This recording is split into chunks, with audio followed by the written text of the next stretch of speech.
our role as treaty people and the need to live in respect and peace and show respect to the first peoples who inhabit these lands and waters. Adoption of the agenda. The agenda recommendation reads, the agenda be approved as presented. I need a mover and a seconder. Councilor Winter and Councilor Day. Discussion. Don't see any discussion. I'll call the vote. All those in favor? That is carried. Declaration of pecuniary interest. Does any member wish to declare a pecuniary interest? Not seeing one. You can declare one at any time. Announcements. Does any member wish to make an announcement? I am not seeing any announcements. Public participation. 6.1. Presentations.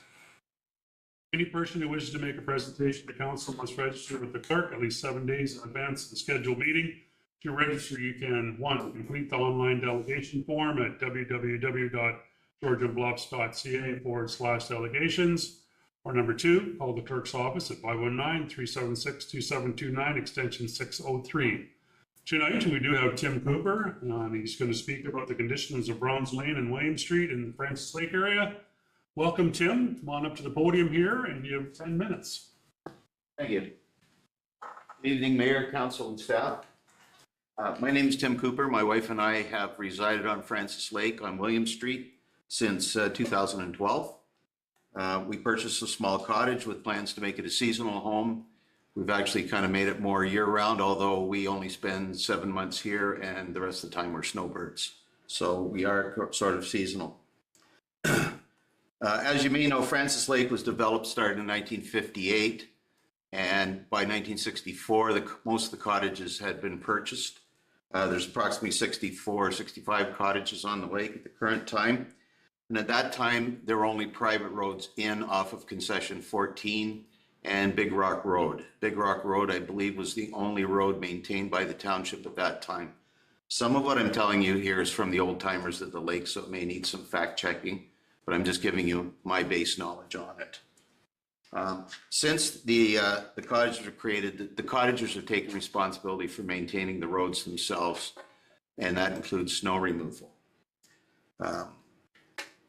This has been somewhat of a chore as we move ahead because we feel we're all paying the same mill rate. We should be receiving the same services.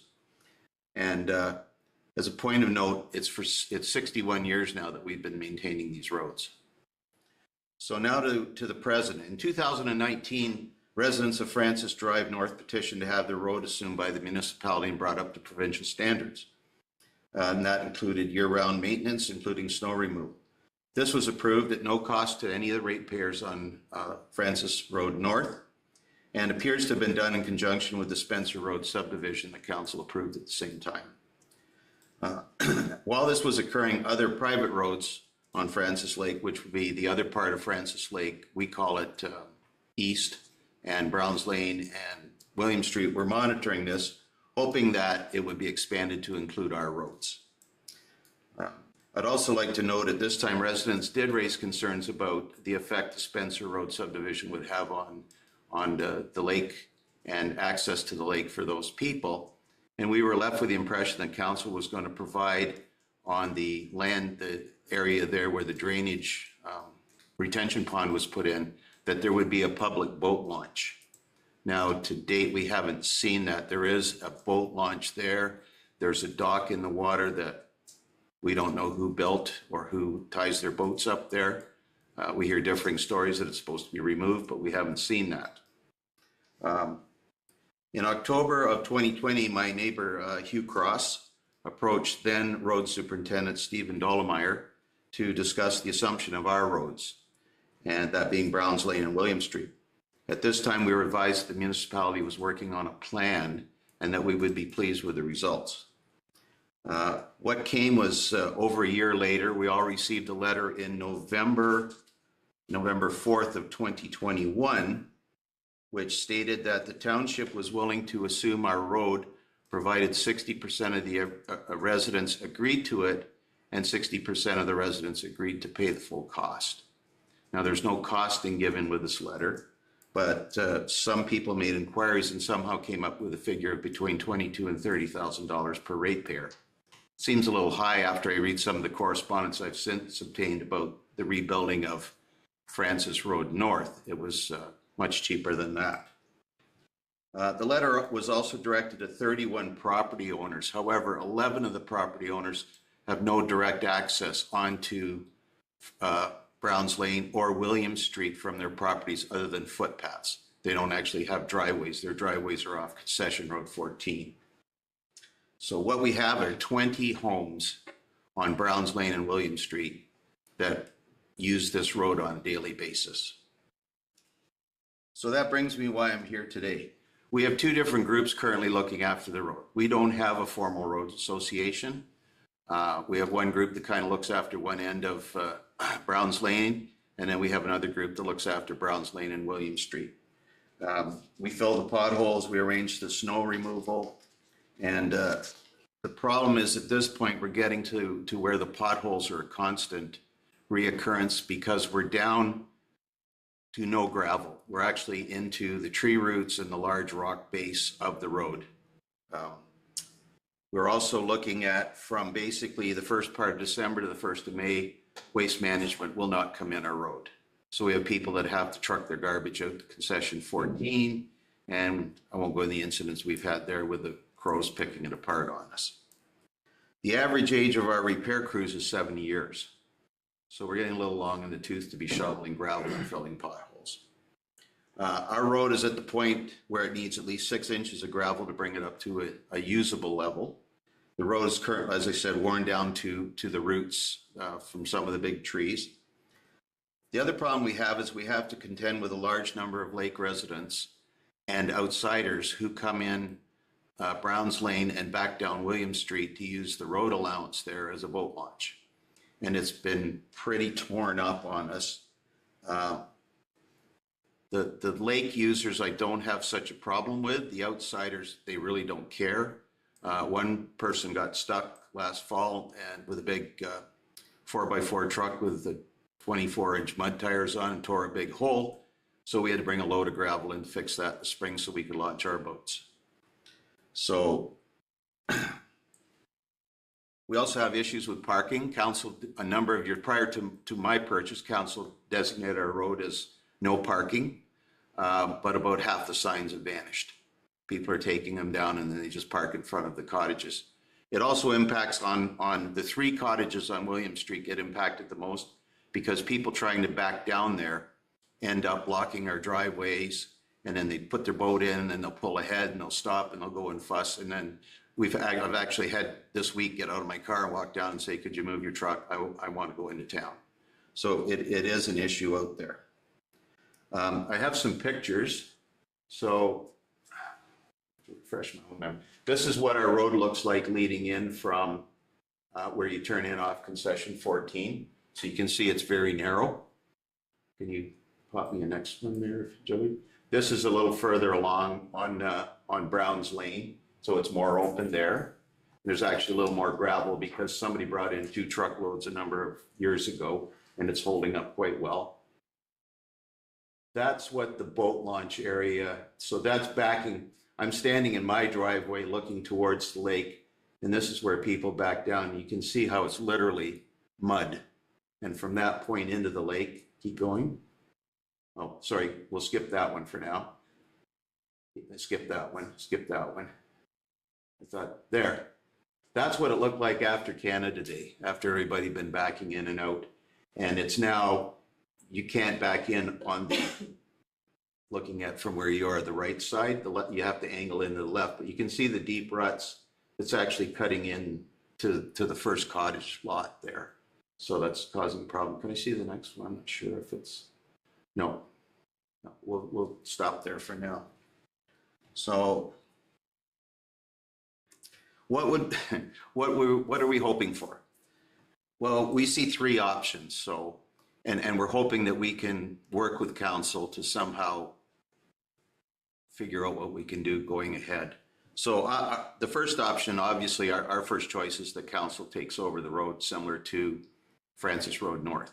Now, we would hate to see the clear cut that occurred in some places there where we lose the mature trees, but if that's the reality, then I guess it has to happen. The other problem we see is there are a couple of cottages on very, very tiny lots. And I couldn't get the Google Earth one that I've been provided by you guys to show it. But I know there's one cottage for sure. Is the picture there of one with a car in it? Not that one. Keep going. Maybe I didn't put it on there. It's on the one you'll get emailed to you later. Their lot is probably only about 60 feet deep front to back. And looking at where they put the new septic tank is, I have a feeling that their weeping bed runs under the existing road. So that's certainly not a good idea. Option 2 would be to leave the road private, but assist us in bringing it up to standards by providing the gravel and the machinery to make it more usable. And then perhaps once a year, grade it and add gravel as necessary. We can discuss the snow removal moving ahead. We do have an independent contractor now, and we can either continue with that or work with council on something for that. I know you have a program that allows us $2,500 every 2 years, but I've discussed it with a well-known contractor in this township. I won't name him, but he says $2,500 would fix from concession 14 into about the T-junction of Browns Lane and William Street. It would get us 4 loads of gravel and 2 hours of machine time. So $2,500 really doesn't help us. And then we'd have to wait 2 more years to apply again to continue. It'd take us about the next 12 years to fix the road properly. The last option is council does nothing and we continue maintaining the road. If that's the case, we would like it in writing that it's a private road and it's our right to maintain it as we see fit. If that is the position, what we would want to do is close the boat launch down. We'll put posts in and put a chain across. We've already had discussions with the fire department in the township.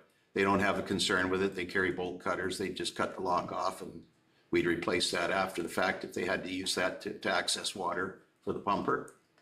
And then what we could do is we can control who uses it. We would give the combination or keys to the residents on Browns Lane and William Street only. And there are some other people on the lake that have used that access for a number of years. We would agree to let them use it and probably set a fee, like we'll give you a key, it's $25 each year, change the lock. And that way, at least we get some money to help maintain that boat launch and the road.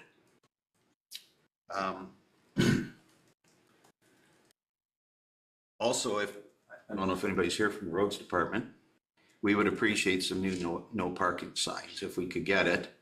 And all the other roads in Georgian Bluffs that I drive around where I see signs that say private road or no maintenance beyond this point. We don't have any signage like that leading into our area. Conclusion, I guess all we're asking for is fair treatment and fair use of taxes. We've been paying, generations have been paying now for 61 years. And I think it's time that maybe we moved into this century and had our road brought up to standard, or at least an agreeable standard. I go back to where I said we hate to see it clear cut, and I know, which picture do I want? Oh, go back one. So this is a section of Francis Drive North that connects through to Spencer. I'm standing at Spencer looking back towards concession 14. Obviously, this wasn't widened as much as Francis Road North was. So I think there can be a happy medium, I think. This doesn't have to be a 2-lane road for 20 houses. It could be something less. We're getting by now with a very narrow road that we drive on. We understand that there's a lot of private roads. I'm sure we're not the only ones that want something done. We know it's budgeting. It's going to take time to figure out how you can do it, but we'd appreciate at least some consideration. And we're willing, as I said, we're willing to work with council. If we could meet with the roads department or whoever you deem appropriate, we're willing to do that. And just in closing, I'll bring this to your attention. Can you click? No? Okay, well, go back to that one. So that's the actual boat launch at Spencer. That's the one people use, the one we assumed that you were going to maintain as a boat launch. That leads down to a homemade dock that goes out about 25 feet into the water. The one that we don't know who built it or where it came from. It appeared over a couple of days and it's been there since. So just click back through. Let's see if I can find the one I want. Keep going. It might be back near the start. I hope I got it. There. So does anybody know what this road is? So this, unfortunately, I took it the day after you took down the sign that said fresh gravel, caution, fresh gravel. So this is Gordon Sutherland Parkway off of concession 10 between Gordon Sutherland Parkway and Gray Road 1. Does everybody have a rough idea? Indian Springs Road, you know where that is? So if you go from here, as you get towards Walker's Pit, if you turn right, you go up, you'll come to an intersection where on the left, it's a dirt road, says Gordon Sutherland Parkway, and on this side, it says Gordon Sutherland Parkway. The reason I bring this up is, first of all, that road doesn't even exist on Google Earth. Secondly, you just put, I think, 5 tandem loads of gravel on that road this year and graded it, and there are no houses there. So I sort of asked, why does that happen? And why can't we get assistance? With that, I thank you for your time. I look forward to a response. I know you'll want to discuss it, but anybody have any questions? Yeah, thanks, Tim. No, thanks for the presentation, Tim. And it's a lot of information there too. And yeah, does council have any questions for Tim before we let him go here? Councilor. I'm not so sure that we're supposed to be engaging in conversation with the presenter, so I'm just going to maybe direct my comments to staff and the rest of council. I like there to be clear-cut policies on things. I don't like one-offs. If we have a policy that we can look at that has to do with requests regarding private roads, maintenance, that kind of thing, I would like to see it. If we don't have one, we ought to have one, because we ought to be applying the same sets of rules and allowances consistently across the board. And if we aren't, we're going to be accused of favoritism, and I don't want to put us in that position. So if we have a policy in place, we need to see it. If not, we need a policy. And further to that last comment, I would love some follow-up as to why that road was gravelled, if there's no houses on it, if that was approved, or why there's that seemingly possibility of inconsistency. So that will take some time, I imagine, for staff to go away and come back. Just, I meant to mention this. From November of 2017, Rick Winters, I gather it's the same Rick Winters, authored a paper on unmaintained roads and private roads, which your staff forwarded to me. And they also forwarded Township of Georgian Bluffs policy, but it's undated and unsigned. So I don't even know if it's in, and it counters what we got. We got a letter saying 60%. This says 100% of the people must agree, which to me, getting 100% of the people to agree on anything is never going to happen. So just to follow up on that, I think that's where we need to see the actual policy, when it was dated, when it was endorsed by council, or if it's just an internal staff policy, and that's where we start. We get lots of these requests through the year. I don't like saying no to the folks on private road, while we say yes to some and we say maybe to others, or even worse yet, our speakers go away and then we just ignore everything and let it drop until they come back again in 2 years. So that's it. That's it for me. Okay, thank you. Right. Councilor Scholes. Yeah, that's okay. You Nope. go. Yeah. Mayor Carroll. Thank you, Deputy Mayor. And I would suggest on this one, maybe we need to look at some of the history, and I'm kind of turning to Councillor Winters on this one as well. I think some of these roads, the history goes back to the original development agreement with the Township of Keppel and the residents at that time not wanting those roads to be brought up to a municipal standard.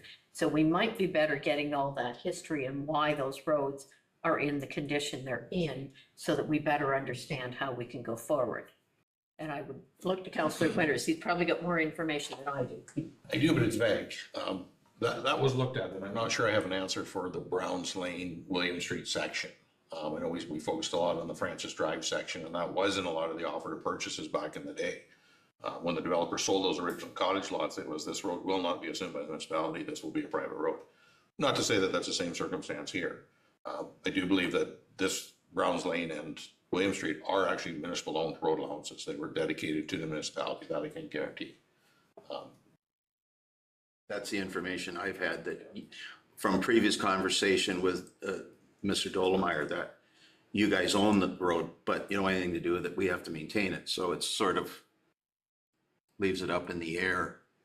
And the other issue I didn't really delve into, I didn't want to get into it, is liability. Where does the liability lie with the residents? Do we have to put a rider on our insurance in case somebody, I mean, in 1964, somebody falls down on a private road and skins their knee or twists an ankle, you'd never hear anything about it. Somebody does that today down at that boat launch, who's going to get sued? Is it the municipality or is it the ratepayers? Fair point. Councillor Shoulders. Thanks for your presentation, Dan. How long have you lived at George and Butts, or sorry, in Browns Lane? I think I may have missed that there. 2012. We purchased in April of 2012. And where in Browns Lane do you live now? I'm actually on William Street, You're on William Street. yeah, which is, if you look at the 1958 survey, it's Browns Lane. Somebody turned a sign. Did you say that Waste Management is not coming through Browns Lane right now? They're coming through now. They started the week of May 1st. I thought I heard you speak for the people who live on Browns Lane, that that isn't the case when it actually is. Well, they won't come between December 1st and May 1st. Actually, that's incorrect. So through the wintertime they do. In fact, we own 111 Browns Lane. We have the blue and purple cottage. Oh, okay. They backed right into our cedar trees and knocked down 4 of our ancient old cedar trees. So they do come over the wintertime. But when I got back the 3rd of April from the south, we were up, checked the cottage, and everybody's putting their garbage out by the Van Zufens. They're coming through the wintertime consistently. Oh, okay. So that's something to mark as well. And my understanding of that road is that Mark Henderson, God bless his soul, he's passed away now, owns Browns Lane up until a certain point. It was his father that owned the majority of Browns Lane. And so I'd like to throw it back to staff, because I've asked that to Niall in the past. Is it still privately owned by the Henderson family? It may be in either his estate or in his wife's name now. I'd like to know that. So I'm not sure if you can speak about that, Brittany, or not. For a fact, I am not for having the municipality take over Browns Lane. I think that'd be a terrible idea. There's a lot of people, Fran Fazekas is a really good example of that. Her front door literally is in front of the road. It would be a devastating thing to see that. Well, you know, the 2 cottages I referred to that Yeah, I know probably exactly have what you're speaking. Yeah. their weeping beds on. I mean, we'd be happy if we could get the gravel to make it. We'll leave it in council's hands. Yeah, I won't get into a debate about it, but No. I'll bring a notice of motion Yeah, for it. yeah, I'd love to do that for We sure. can do Yeah. that. Councillor Deb? In the interim, a question to staff through Deputy Mayor. Is it appropriate to put parking signs? No, sorry, not parking signs, but no parking signs back in along the road near the boat launch? Thank you. ahead. So I'm happy to take this direction back and formulate a report that is kind of fulsome on the information that you're looking for. And I'd be happy to have your assistance in doing so, Mr. Cooper. We're happy to re-erect some parking signs because both Williams Street and Browns Lane are reflected in our parking bylaw as no parking zones. So in the interim, I'm happy to have those signs replaced. And through you, Chair Pringle, also to our acting CAO, I'm always thankful when folks bring up the issue of liability. So we've had unofficial boat launches in our municipality before, and that gives me a full body rash. Because we do have liability. So if that is not a municipal boat launch, we ought to make sure that we're not presenting it in that manner in any way, whether it's on a website or with signage. Not seeing any further questions. Thanks, Tim, for your time tonight, and Thank you for giving me more than 10 minutes. I appreciate it. thanks, Tim. All right. All right, 6.2 is delegations on agenda items. Any person who wishes to appear before council regarding an item on the agenda must register with the clerk's office, and register you can come one, complete the online delegation form, www.georgianbus.ca/delegations, or two, call the clerk's office at 519-376-2729, extension 603, or three, register in council chambers with the clerk prior to the meeting start time 5 p.m. We have tonight. Public inquiries. Any person who wishes to appear before council with a question or inquiry must register with the clerk's office. To register, you can, one, complete the online delegation form, www.georgianbluffs.ca/delegations. Two, call the clerk's office at 519-376-2729, extension 603. Or three, register in council chambers with the clerk prior to the meeting start time 5 p.m. We have none. Recommendation reports, 7.1, Community Environmental Services, 7.1.1, CES 2025-01, procurement of a new tractor and attachments, deferred to from June 18th, 2025, committee of the whole meeting. Recommendation reads that council direct staff to begin the public procurement process via canoe procurement services or tender to obtain a pricing on a tractor with the minimum specifications of 105 PTO horsepower, 6,000 kg tractor and weights combined, rotor lifting capacity of 3,000 pounds, and three-point hitch lifting capacity of 4,000 pounds. And to obtain pricing on a Coronis Extendo 610 boom mulcher, an expandable snow pusher, a dual auger side discharge snow blower and rotary sweeper, and the council directs staff to retain tractor V251 and its associated mower and snow blower until the time at which they're no longer financially viable to maintain. I need a mover and a second. Mr. Colburn, Councilor Shouldice, any discussion? We'll call the vote. All those in favor? Or sorry, I'm getting ahead of myself. Jerry, it's all yours. I'm excited there. Nice try. Sorry, Jerry, it's all yours. Excited either. Yeah. Great, thank you through Mr. Chair to council. Thank you for the opportunity. I will try not to read word for word here. It's a long report, but please bear with me. There's a lot of good information here that I want to portray. For a quick background, in 2023, the fiscal budget was approved and staff requested a combined total of $300,000 for the purchase of a replacement tractor for the current 2015 Kubota tractor 251 and a brushing arm attachment. The $300,000 was budgeted over a 2-year period of 2023 and 2024, and the funds were placed in reserve. In April of 2024, staff moved forward with tendering for a new tractor to replace the 251. Staff noted that the current tractor was 70 horsepower, and due to size and weight, horsepower requirements of new attachments, staff moved forward with the tendering of a tractor requiring a minimum of 100 horsepower. Recommendation to council was brought forth to purchase a new 2024 Farmall 100C, which is a 100 horsepower tractor. Council subsequently turned down the recommendation and asked staff to re-tender for a smaller horsepower tractor. To ensure staff were providing council with a fulsome background information and prior to a subsequent recommendation to purchase, staff reviewed all available previous documentation to determine what the original budget request of the $300,000 was proposed for, and whether it was to be indeed a like-for-like replacement of the 251 or something different. In the review of the documentations, it was found that the picture that's found in the report showed the example of what was used to form the basis of the request. The rationale provided for the brushing arm attachment noted intersection and sightline clearing with one person and to limit liability. That picture does show a 125 horsepower tractor with a mid-mount boom style mower.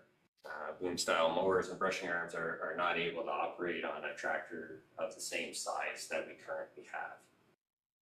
The purchase of the tractor and mower combo, such as the one in the picture, better aligns with the budget request of the 300,000 with an additional budget available for attachments.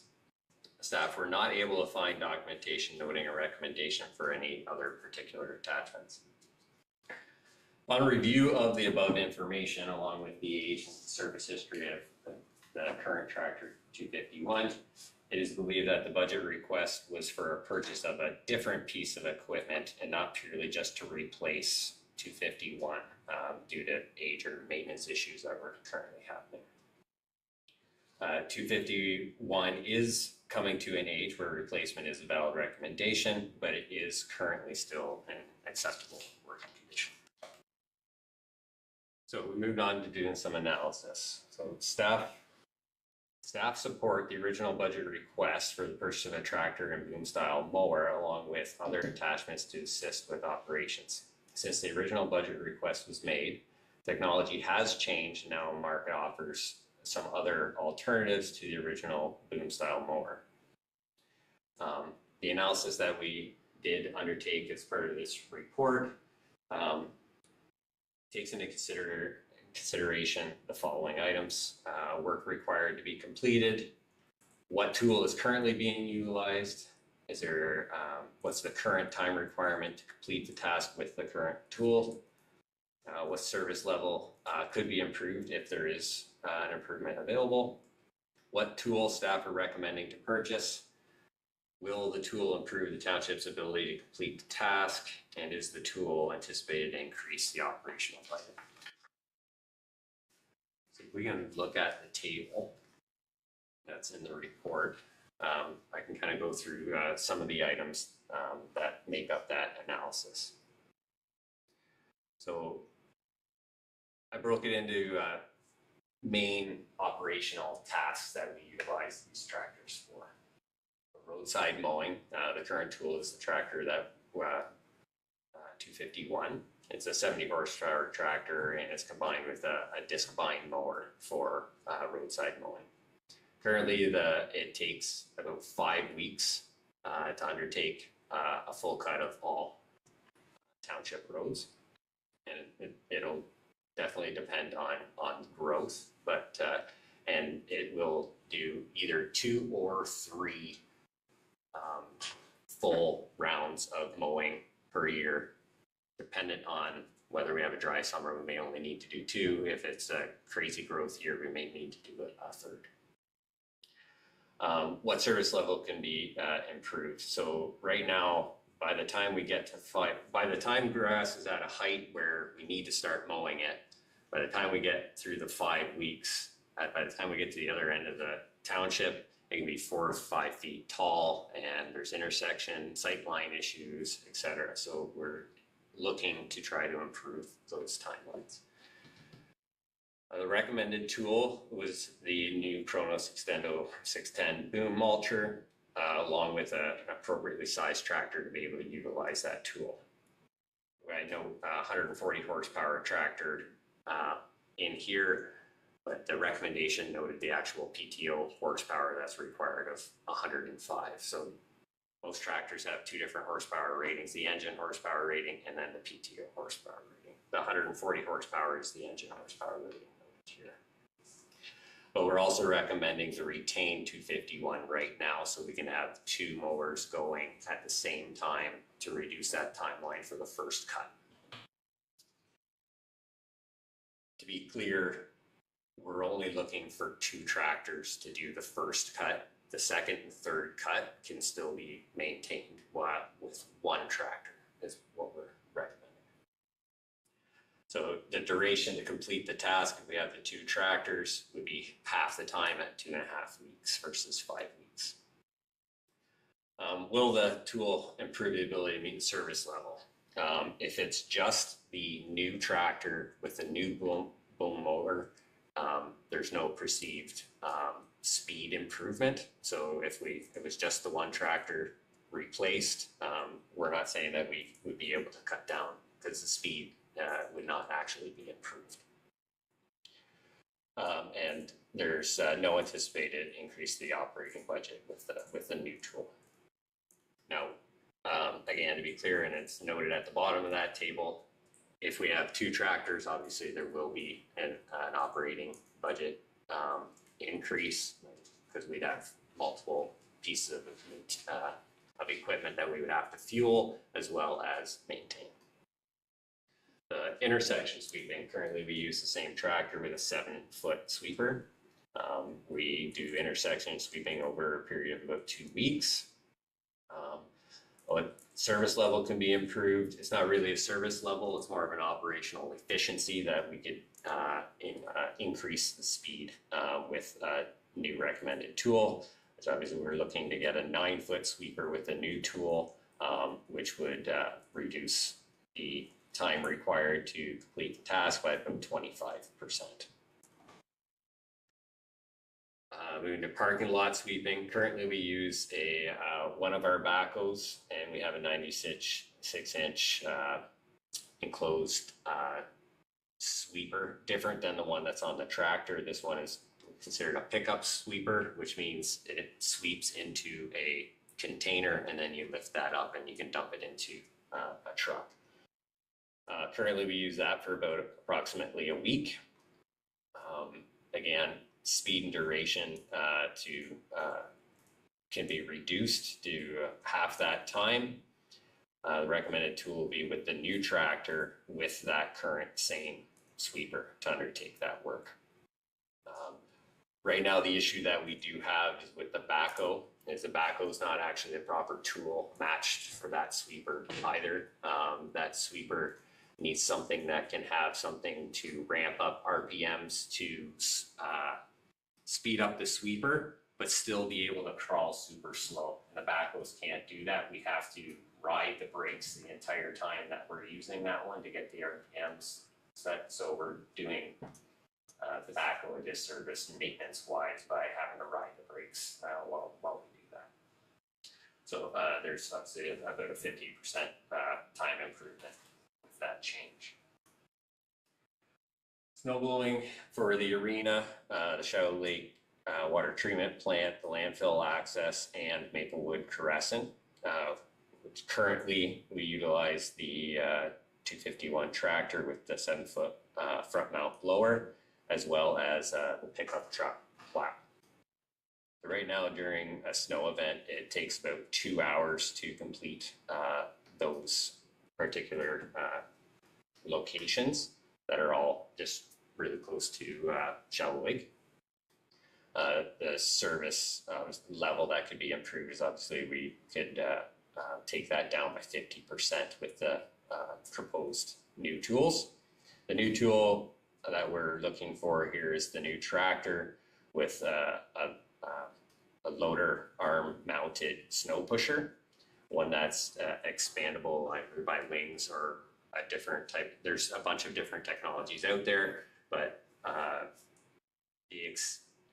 the reason why we were looking to do extendables for big parking lot areas, it would go out to 13 feet wide, which would drastically reduce the amount of back and forth that we would have to do with the pickup truck plow, or with the tractor blower is it's extremely slow to do a big parking lot with the front mount mower. It takes a lot of time. The reason why we want it expandable is also because the asphalt is only about 9 feet wide on Maplewood Crescent across, so it's just a reason why we can't do a full out tandem or single axle plow truck. That's why we have to use the pickup truck plow for it right now. Again, the duration to take or time to undertake that would be cut to about 50% with those new tools. As well, sorry, I failed to mention the new snow blower that we would request to have. Is a rear mounted snow blower. It's wider, double auger, and it can move snow much bigger piles, etc., and throw a lot farther to help with different items, not so much for clearing these locations, but more so, and I can talk about it later with dealing with snow on right-of-ways, closed roads, etc. Just further on what can be improved is that the 50% time improvement to plow. The snow pusher can also plow and pile versus the pickup truck plows right now can just push, and we end up losing a lot of parking spaces. So we would, with the new tools, we would not lose parking spaces at the arena. The current tractor snow blower combo lacks required power and speed to be able to tackle heavy, deep snow. The new blower will increase speed and be able to utilize more for opening roads and reduce the reliance on contracted snow blowers during major storms. Intersection sightline clearing. Currently, we're done with weed eaters and handsaws. Right now, we take about a half hour probably per intersection for weeding to get rid of sight lines. So the service level that could be improved would just be speed and duration to have that work completed. The new tool that's required to do that would be the new Kronos extended boom mulcher with the new tractor. And we propose that it would take about 15 minutes per intersection to do that same work with the new tool. So a 66% time improvement, as well as health and safety and ergonomic improvements for staff. So right now I'm doing weed eating on ditch sides, etc. There's slips, trips, hazards, that kind of thing. Doing that in the heat is quite the thing as well. So we want to take that into consideration as well. Invasive species, not just weeds management. Currently, the tool that we use is a contract sprayer for herbicide. The duration, that's hard to determine, but it's seasonally dependent on growth. The service level that could be improved would be we reduce our reliance on spraying of herbicides if we can do some of that work internally. The tool would be the use of the Kronos extended boom mulcher and tractor. The duration to do it again, that's seasonal dependent. And will there be an improvement? Improvement would be to reduce reliance on spraying of herbicide, but it will not eliminate the need for spraying because these booms do, it's obviously it can reach much farther, but we can't reach the entire right of way with this tool, nor would cutting of giant hogweed and stuff be appropriate with this tool either.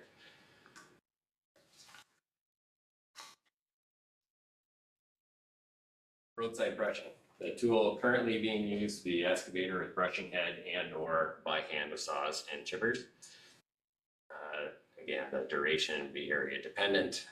The service level that could be improved would be the reduced backlog of brushing required. Right now we have a very large backlog. It would also reduce roadside vegetation period, like directly at the roadside, and it would increase, we could increase sight lines or better improve sight lines. The tool to do that with would be the new Kronos boom mulcher and tractor, as well as the excavator and brushing head with saws and chippers. So we're not proposing that this new tool would get rid of the use or the need for any of the other tools, but it would greatly increase our productivity on that front. The improvement would be improved sight lines, reduce reliance on the excavator that is required for other tasks like ditching and culvert replacements, etc. The current mower cannot cut bushes or small trees that grow at the roadside so the width of mowing is reduced yearly until it's brushed. We have lots of examples where the brush of an inch diameter or more is really encroaching on our roadside. We are making progress with that with the excavator, but this tool would kind of kill two birds with one stone, of being able to do the roadside mowing and that brush maintenance all in one fell swoop.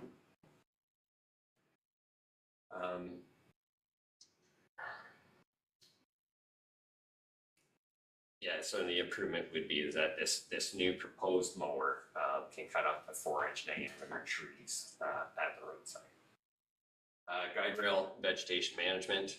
Currently we use weed eaters. It takes about 3 weeks each time we do that.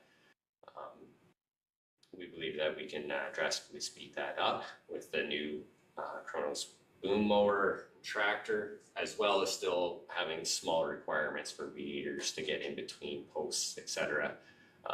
But most of the time is dealt with walking behind the guide rail with weed eaters. We would propose that we would be able to knock that duration down by 50%. This would also include an improvement for sight lines, and it would reduce manual weed eating, improving ergonomics and health and safety of our staff. Filling of plow trucks and winter sand. So currently we use 3 township backhoes.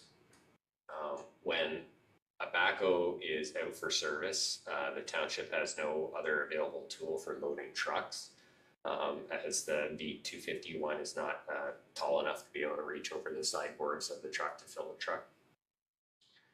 And therefore, the trucks are required to travel to another shop to refill, and or if we get lucky, could borrow a backhoe from somebody else or rent for the time being. The new tool is the tractor. It is proposed to come with heavy duty loader arms, and it has plenty of reach to be able to get over the top boards of the trucks.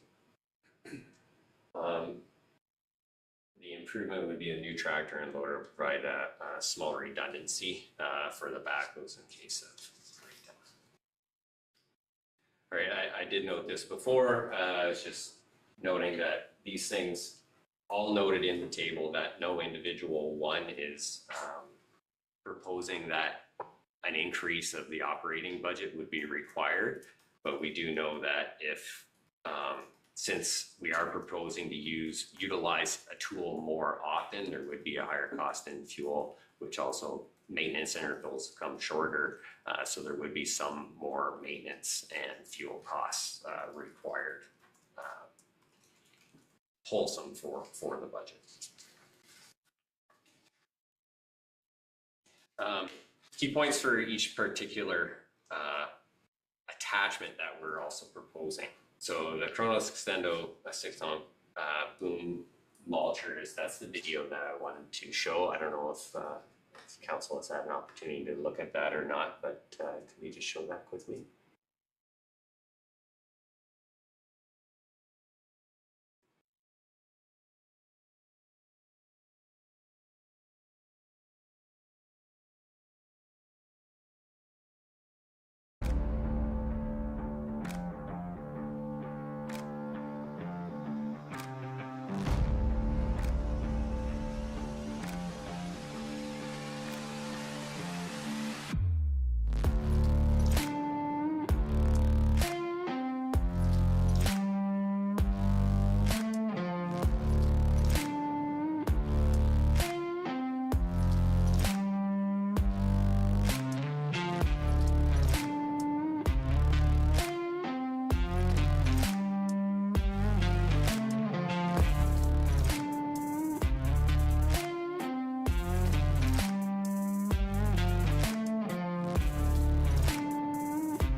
Thanks, Joey.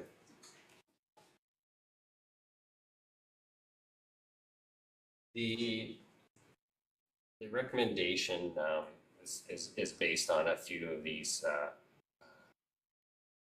really good points that we wanted to point out about why we chose this to recommend this particular boom mulcher. As the operator ergonomics. The Kronos mower is run beside the tractor, which doesn't require the operator to be turned and twisted into the seat looking behind the tractor, which is what has to happen now. The current mower is a rear mounted mower. So to pay attention to the mower, make sure you're not running into rocks, trees, signs, etc. The operator needs to be looking backward, but also looking forward to make sure that they are being safe on the roadside. Which is the next part, obviously, is the operator and public safety. The Kronos mower is run beside the tractor, which allows the operator to remain facing forward in the direction of travel instead of behind the mower. This mower has potential for reduced maintenance. The mower utilizes readily available chains as the cutting tool instead of blades that require sharpening and or replacement after they've hit hard objects. Roadside mowing width. The standard one pass mowing width, it will be the same as the current mower, but we can do subsequent passes and reach out farther up to 4.5 meters away from the road edge with the boom mower. Guide rail mowing, the Kronos mower can be lifted and operated behind the guide rail, greatly reducing the need for the manual weed eating. And the current mower cannot mow at guide rails. It has to pick up, drive down the road until they're at it, and then continue on. Vegetation management at the roadside and in the ditches. The Kronos mower can cut all vegetation from grass to 4-inch diameter trees on the front slope of the ditch, depending on where the ditch is, maybe in the backside. This will allow the brushing operations to continue with the excavator required for ditching and culvert replacements, like during the same period of time. The current mower is limited to approximately 5 feet from the roadside edge and can only cut grass and other soft vegetation. So it can't do any of that brush work. The removal and management of vegetation at the roadside allows for additional sunlight to reach the road surface, which will allow the roads to dry out quicker and therefore reduce the potential of potholes. Rail trail vegetation management. Rail trail vegetation management is completed as required on an emergency basis only, and therefore there is no current operational plan to undertake scheduled preventative maintenance. This tool could be used to cut grass, brush, and small trees to keep the trail in operational condition. An environmental note that this boom mower actually runs on vegetable oil, not hydraulic fluid. So if we do have a spill, it's not an environmental spill that we have to deal with for the MOE. Invasive and noxious weeds. This tool can be used and reached out 4.5 meters from the ditch side and has a max cutting width of, there. So a Kronos mower can reach 4.5 meters from the ditch side tire of the tractor versus the maximum width of 1.5 meters with the current mower. The part that's more pertinent for the noxious weeds is the fact that most of those don't happen in that zone where the current mower cuts. They're usually backside of ditch or a little bit in the ditch, backside of ditch. If we get to those prior to going to seed, we can, keep getting it with this. We won't have to use spray to get rid of it. Most of the time, multiple cuttings will take care of a lot of those weed issues. The next tool that or attachment that we're recommending is an 8 to 14 foot expandable snow pusher. For snow depths of 2 inches or less, the pickup truck plow is utilized to clear the Shell Lake Arena parking lot and Maplewood Crescent, as well as the the landfill and the Shadow Lake Water Treatment Plant. Pickup truck plow can only push snow and therefore cannot pile. After a few snowfall events, another tool is required to pile and or throw the snow to regain required parking spaces at the arena.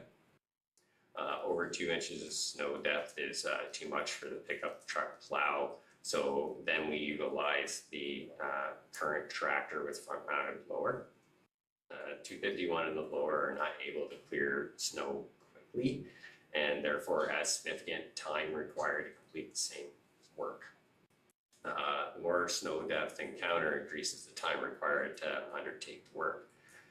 Winter operations do not currently have spare or redundant resources to enact when snowfalls of over 2 inches are encountered, and therefore additional staff and equipment hours are often required. The proposed snow pusher doubles the width of the pickup truck plow and the V251 blower, and has the capability of plowing and piling and greatly increasing efficiency of clearing the snow. The expandability for the ability to clear Maplewood Crescent at 8 feet and the arena at 14 feet. The expandability allows the width of the pusher to be reduced to a width that allows for transport along a public highway. If a fixed 14-foot pusher was purchased, we wouldn't be able to drive down the road with it. A picture of an example pusher is below, but not necessarily the one that we would be purchasing. Rear mounted side discharge snowblower. So currently operation utilizes a front mount 7-foot snowblower mounted on 251. The ergonomics of the front mounted blower are improved compared to a rear mount blower for sure. The front mount blower is labor intensive to install, and therefore the blower will remain installed on the tractor for the duration of the season, and therefore it limits the use of 251 to blowing snow only during the winter months. The rear mounted snow blower could be mounted on for the duration of the winter season, but still allows the tractor to be utilized for snow pushing and piling. The proposed rear mounted snowblower will be wider and capable of throwing more snow quicker and farther. The proposed rear mount snowblower will be able to be utilized for breaking roads open in severe snowfall events, as well as removing large snowbanks at the roadside, increasing sight lines and reducing dependence on snow blowing contractors and their timelines. The other item here is the other tool recommended is 9-foot rotary sweeper. The current sweeper we have is 7 foot wide, and the proposed sweeper being 9 feet. The improvement in speed is anticipated due to less required passes. The current sweeper is also nearing a time to be replaced. So all of that information is makes the basis for what the recommendation is. The table that is below that is just the requirements that then form what is required to purchase or required for the tractor itself. So the boom mower requires 105 PTO horsepower and requires a tractor of at least 6,000 kilograms, being the tractor and weights put on it. For the snow pusher, there's no other real requirement to it. For the rear mounted side discharge mower, it requires 100 to 160 PTO horsepower, so that 105 minimum fits into that range. The next part that I wanted to discuss was the retention of the 251.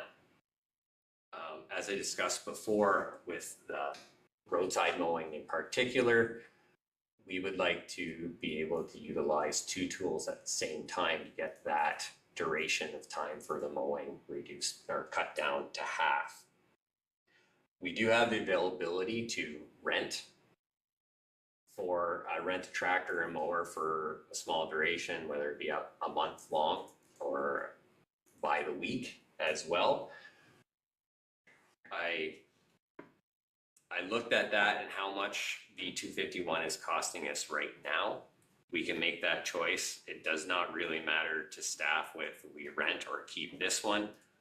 Right now, it's in half decent condition. It's not costing us any or an exorbitant amount of maintenance dollars. So the proposal here would be to keep it until it does become less than ideal cost to maintain that piece, and then we can look to rent after that.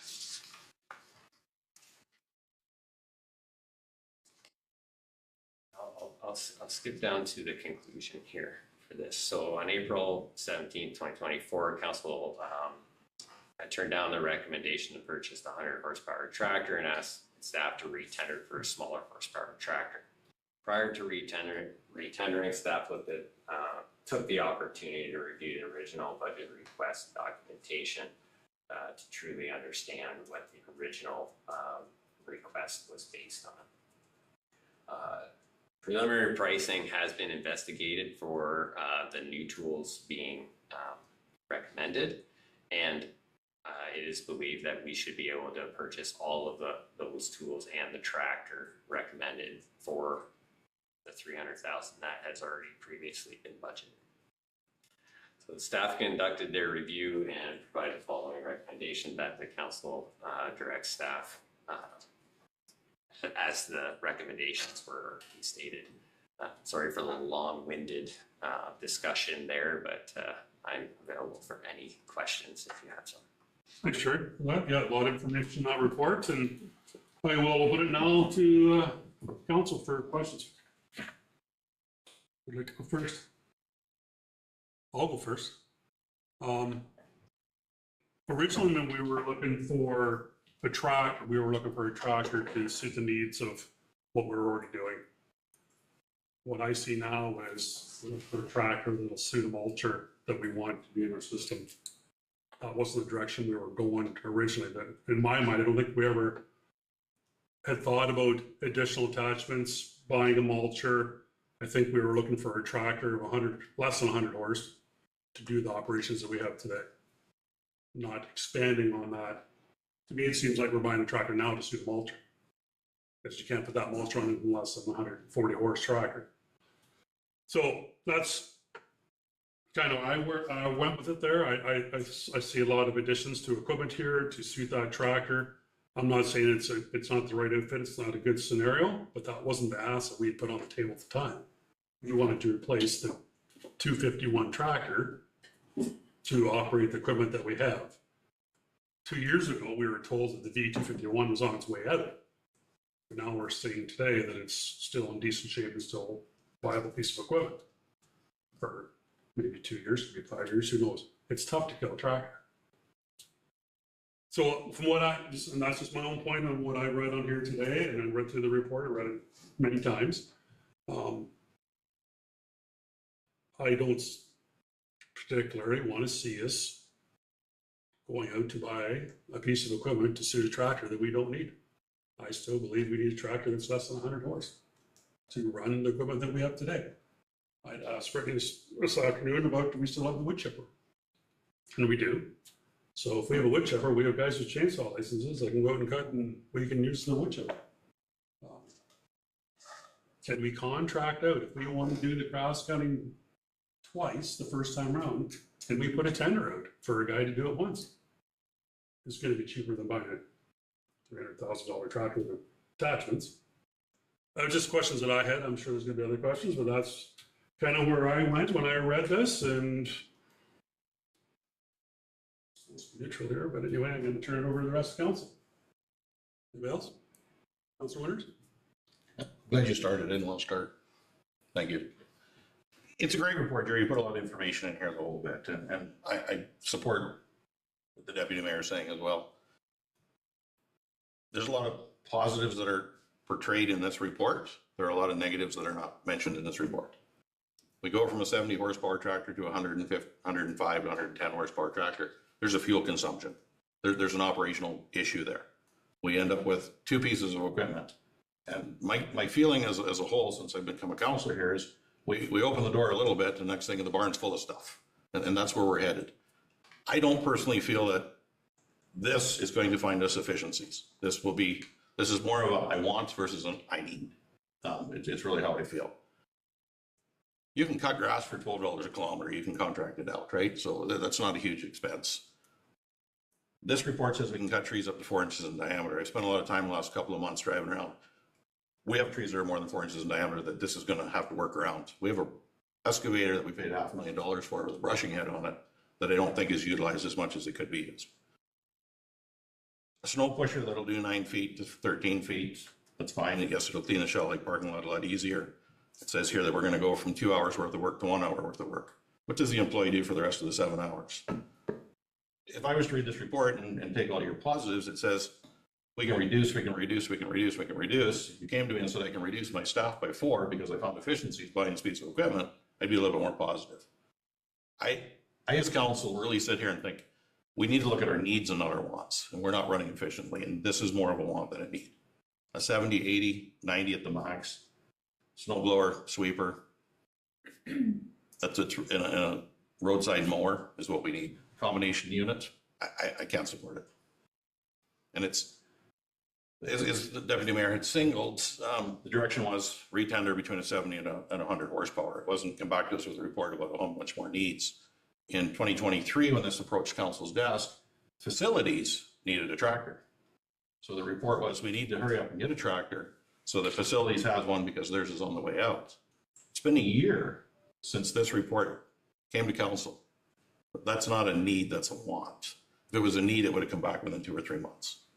So I'm really, when I look at this, it's a great report, a lot of positive things in there if I were selling it, standing at a trade show. But for our needs here, I don't support it. I have to ask, why would the 251 have to have the blower on the back fixed and like not take it? Why would that have to be the case? Why could you not continue to use the 251 through the summer months?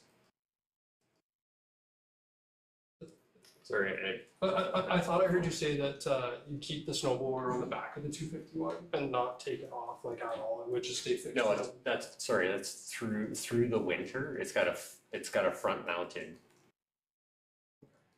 blower, Right. so has to stay on the entire winter. It doesn't have to stay on, but it's very labor intensive to put it on. Like it takes a lot to put on and off, so it stays on for the duration of the winter. But not in the summer. Sorry, the way I interpreted that I thought you said that it would stay on even through the summer months. And in my mind's eye, I thought, why? Sorry, No, I it's understand. utilized That totally for- clears it up for me. Yeah. That's all, thanks, that's it. That's good. Councilor Goldberg? Thank you, Chair Pringle, not my wheelhouse. But the one compelling statement I think provided by staff in the report is that this recommendation will help solve some of the issues and complaints and concerns that we hear from our residents. So yeah, what I'm hearing from someone on council, now perhaps I can direct this to Member Winters, I'm not exactly sure what the complaints are. It might be snow removal, it might be brushing. Is there a way to satisfy those concerns, to rectify those issues that's more efficient? I think what you're saying is there is through contracting that service out. I just want to be clear that that's what I'm hearing. So there are efficiencies to be found is what I'm trying to get at. The municipality owns a lot of equipment right now that in my mind isn't utilized. They have a brushing quad saw that was on one of the previous excavators that does the canopy. This doesn't do canopy. We don't use the quad saw, we don't do that. We have the excavator that should be out every day, should be working, whether it's doing ditching, brushing, whatever. It should never be parked. It should be working every day. I don't believe it is. We have chainsaw crews, we have crews with chainsaws, we have more employees than we've ever had. Yet we prepare to contract out all our tree removal services. We don't use our internal staff. Yes, there are complaints, but I believe we have the equipment in-house to deal with those complaints if there's a proper plan and process put in place. I'm not here to tell you how to do the job, but that's my belief. If you were in the private sector and you had a yard full of equipment, you didn't use it, you'd get rid of half of it. We don't seem to get rid of any, we have it. The rationalization in here that, yes, if we had a backhoe breakdown, we'd have another piece of equipment to load trucks. But if we're loading trucks, we're not doing what we want that piece of equipment for. We're not doing the snow removal.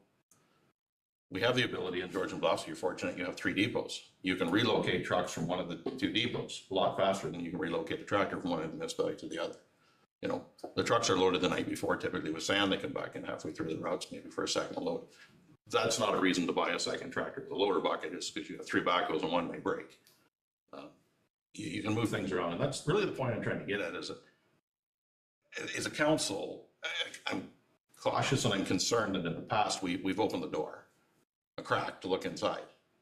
And then the wordsmithing creates, well, I've got this extra piece of equipment. This is enhancing your operational levels that council hasn't said, let's enhance. By a second piece of equipment, we cut grass 3 times a year. Historically, the municipality cut grass once and maybe twice in certain roads. Now we cut grass full time twice a year, maybe 3 times, depending on the need. I don't buy noxious weeds. You take my wild chervil and spread it all over the ditch and keep doing it. It's not going to kill the chervil. It spreads the chervil. It's not going to kill the poison ivy on Palmy Beach Road. You know, there are a lot of things here, and that's really what I'm trying to get at. Just because we put $300,000 in the budget, we don't spend $300,000 with a bunch of stuff that we may or may not use efficiently. A lot of money.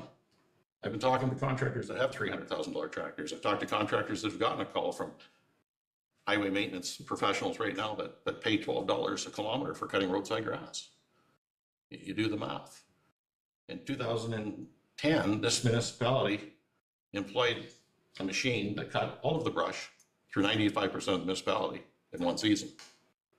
So do you contract it over one season with a brush head, or do you buy a piece of equipment that once you allow that door to open, now we're going to maintain it, we're going to replace it, we keep going. That's really what when I read this report. We have the tools to do what needs to be done now.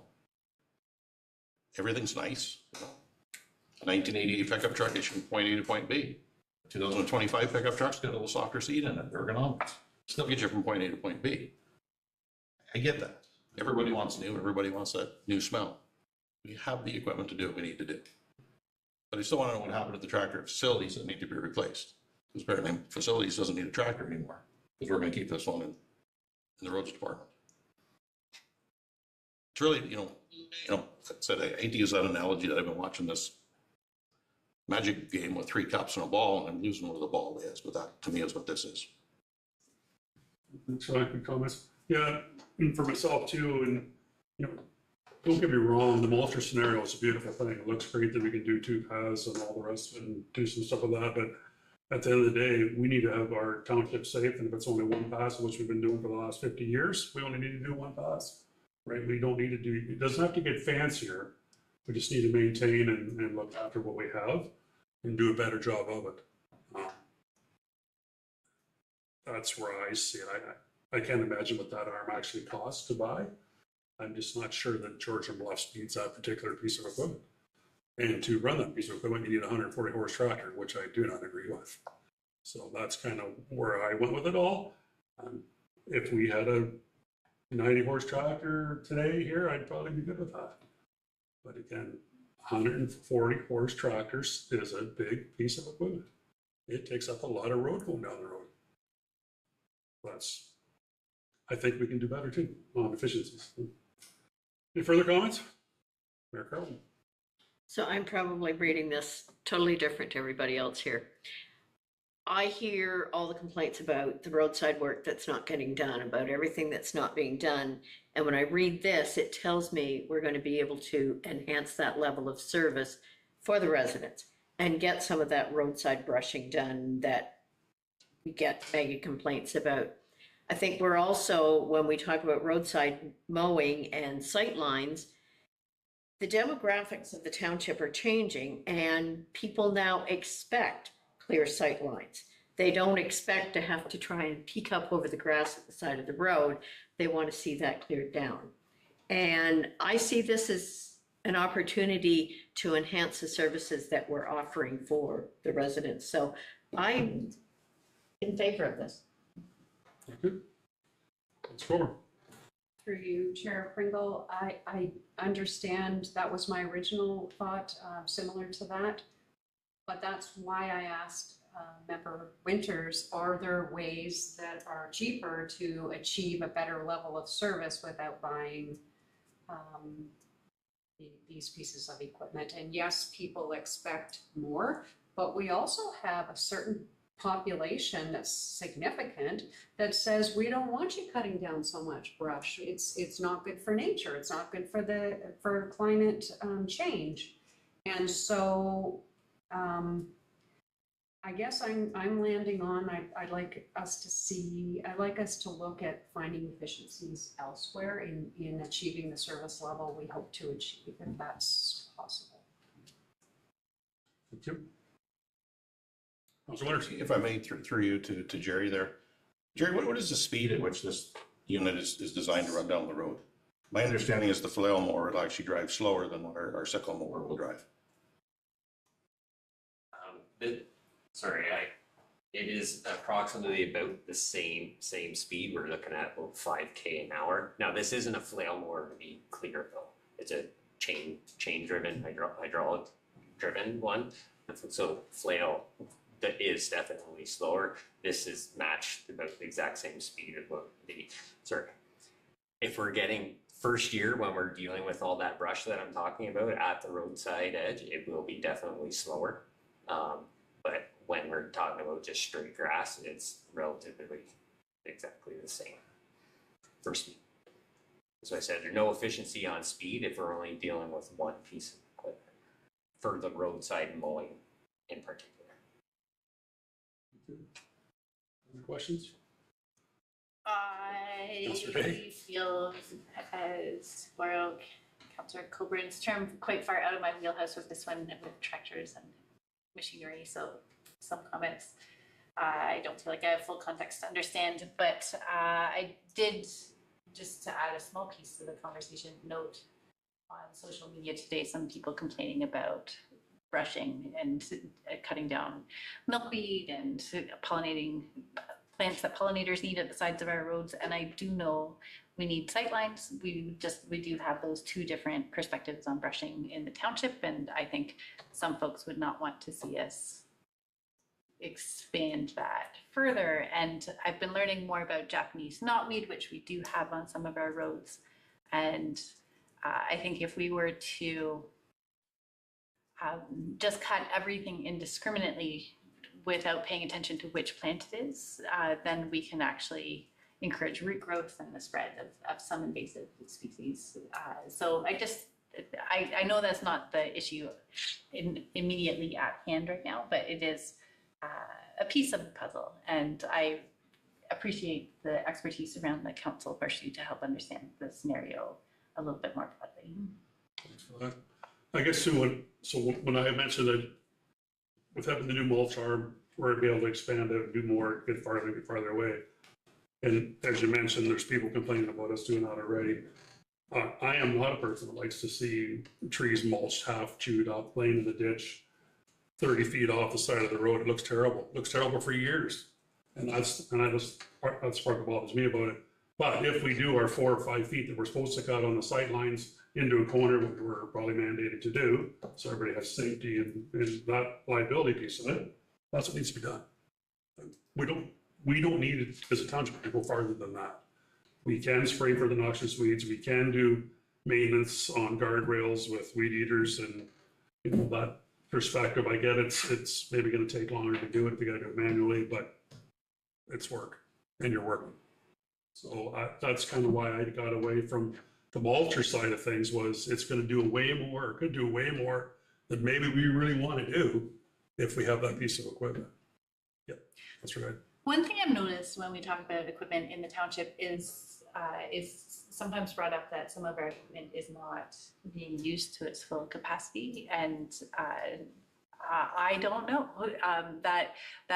It feels a very qualitative statement, and it might help make decisions if there was more quantitative data regarding how much our machinery is being used to help justify purchases. Thank you for that. I do have a question for Jerry on the excavator that we have now with the canopy mower. Is it being used? Like that quad saw. The quad saw? That piece of equipment is no longer working. So that's why we're not utilizing it. Thousands of dollars put into it to get it operational. How long has it been out of commission? Handful of years. Okay. Before my time. So again, there's a piece of equipment that's it's virtually useless to us if it's not working, so, but we have it. So, anyway, Councilor Sholes. I will throw my perspective on the table. I totally appreciate and can agree with Rick Leonard, Councilor Leonard's comments about having a want versus a need in the context of this scenario in this report here. I think that my comments earlier, when this came up in 2023, where 100 horsepower is excessive for the municipality, I feel like people like Keith Kirk and his sons need 100 horsepower, 140 horsepower. I feel like people like Don Curry need 140, 100 horsepower tractors. I don't think we do. I really don't. I don't think I'm going to support this. That's my scenario. That's my. All right, if there's no further comments from anyone, I'm going to call this to a vote. All those in favor? And that is one, that has failed. Thank you. All right, on to 7.1.2. CES 2025-02, Waste Collection Community Engagement Results. The staff received the report CES 2025-02 and that with consideration of the community feedback gathered through the Commission statistically valid survey, Council endorsed continuing negotiations with Company B, Waste Management Inc., to include weekly organic collections and bi-weekly household waste collections, and the draft services contract be presented to Council for formal endorsement.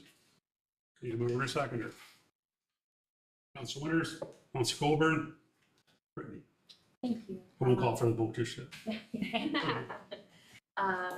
With that, thank you, Deputy Mayor Pringle. I'll be brief in my comments. Following council's consideration of the initial waste collection services RFP and the awarding that happened in April, we did commission a statistically valid survey to be completed throughout the township. The appended results of that survey to demonstrate the methodology that was used throughout completion of the survey, and how they went about the commission responses to that survey, the telephone, etc. Based on the findings of that survey, the staff recommendation before you this evening is that we introduce a source separated organics collection on a weekly basis, so that would be equivalent to a green bin. I will note that behind me this evening, you will see both a green bin and a waste bin. I will note that while they're here to provide a visual example, they are not the exact bins that we will receive because they do not have the wildlife locks on the top of them. The ones that we have will be able to be locked to protect critters, let's say, from getting into the waste that's provided curbside. I'll note that through the engagement, there was a very strong support for municipal action in diverting waste from landfills. The organics collection does support that. And further, there was a strong will to have a organics collection introduced into the township's waste collection services. So we are recommending that we move forward with that source separated organics collection on a weekly basis. Then alongside that, we are also recommending a bi-weekly collection of household waste. I will note that the survey did demonstrate a slight favor for weekly collections.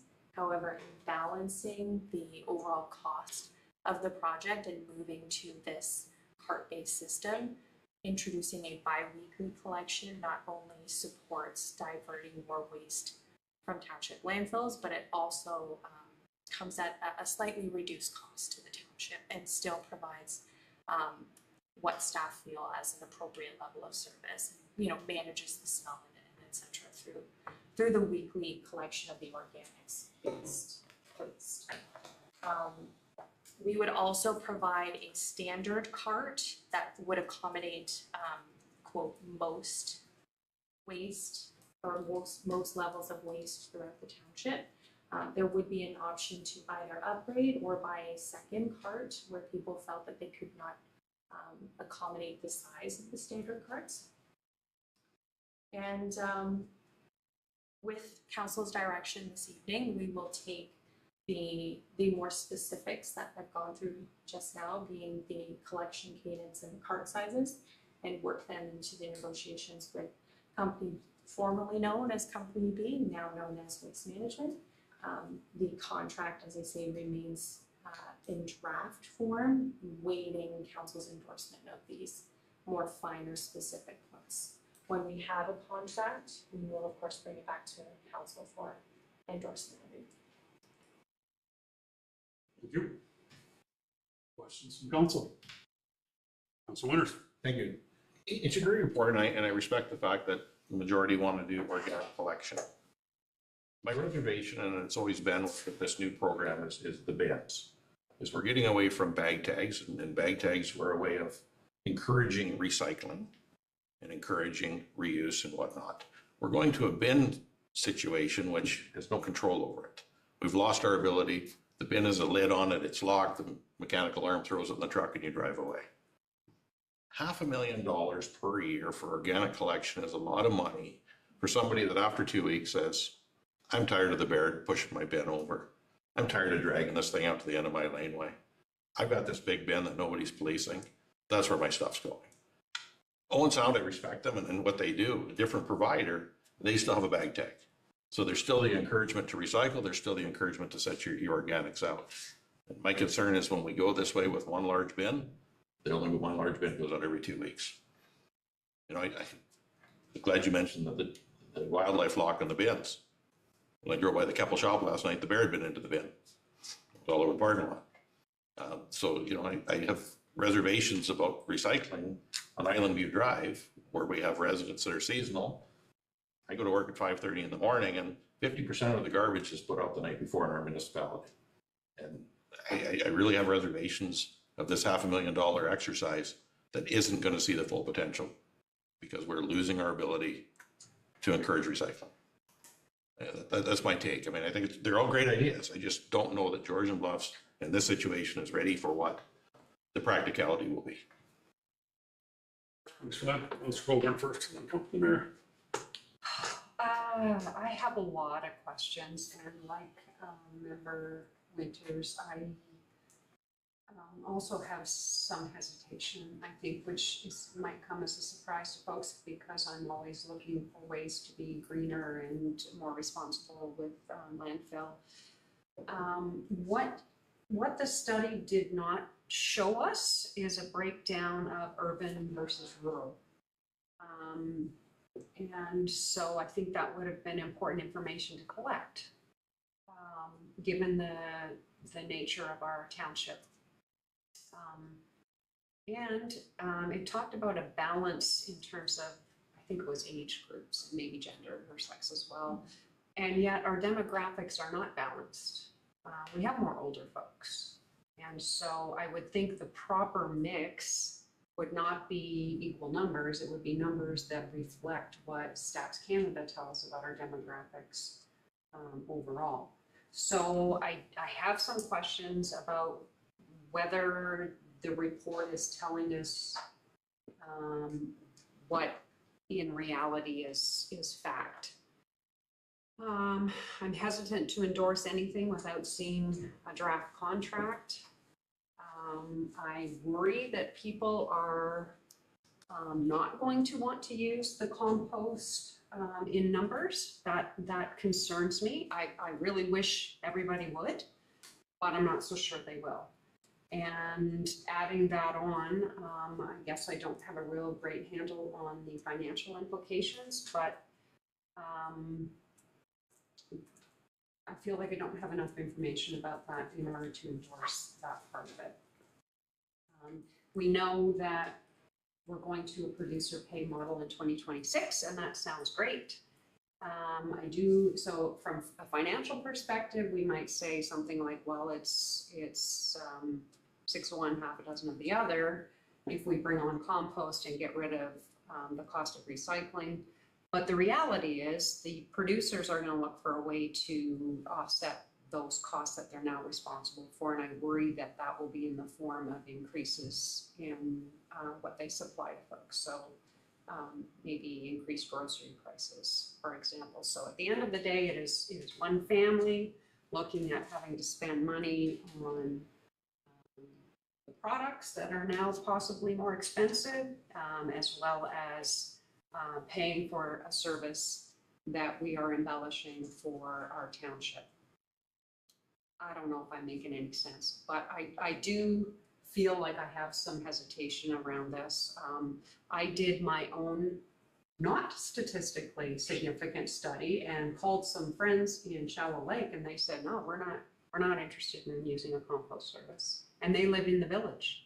So when you look at all of our rural areas and people with acreage, I'm not convinced, and I do worry that we're gonna move forward with something that in theory is fantastic.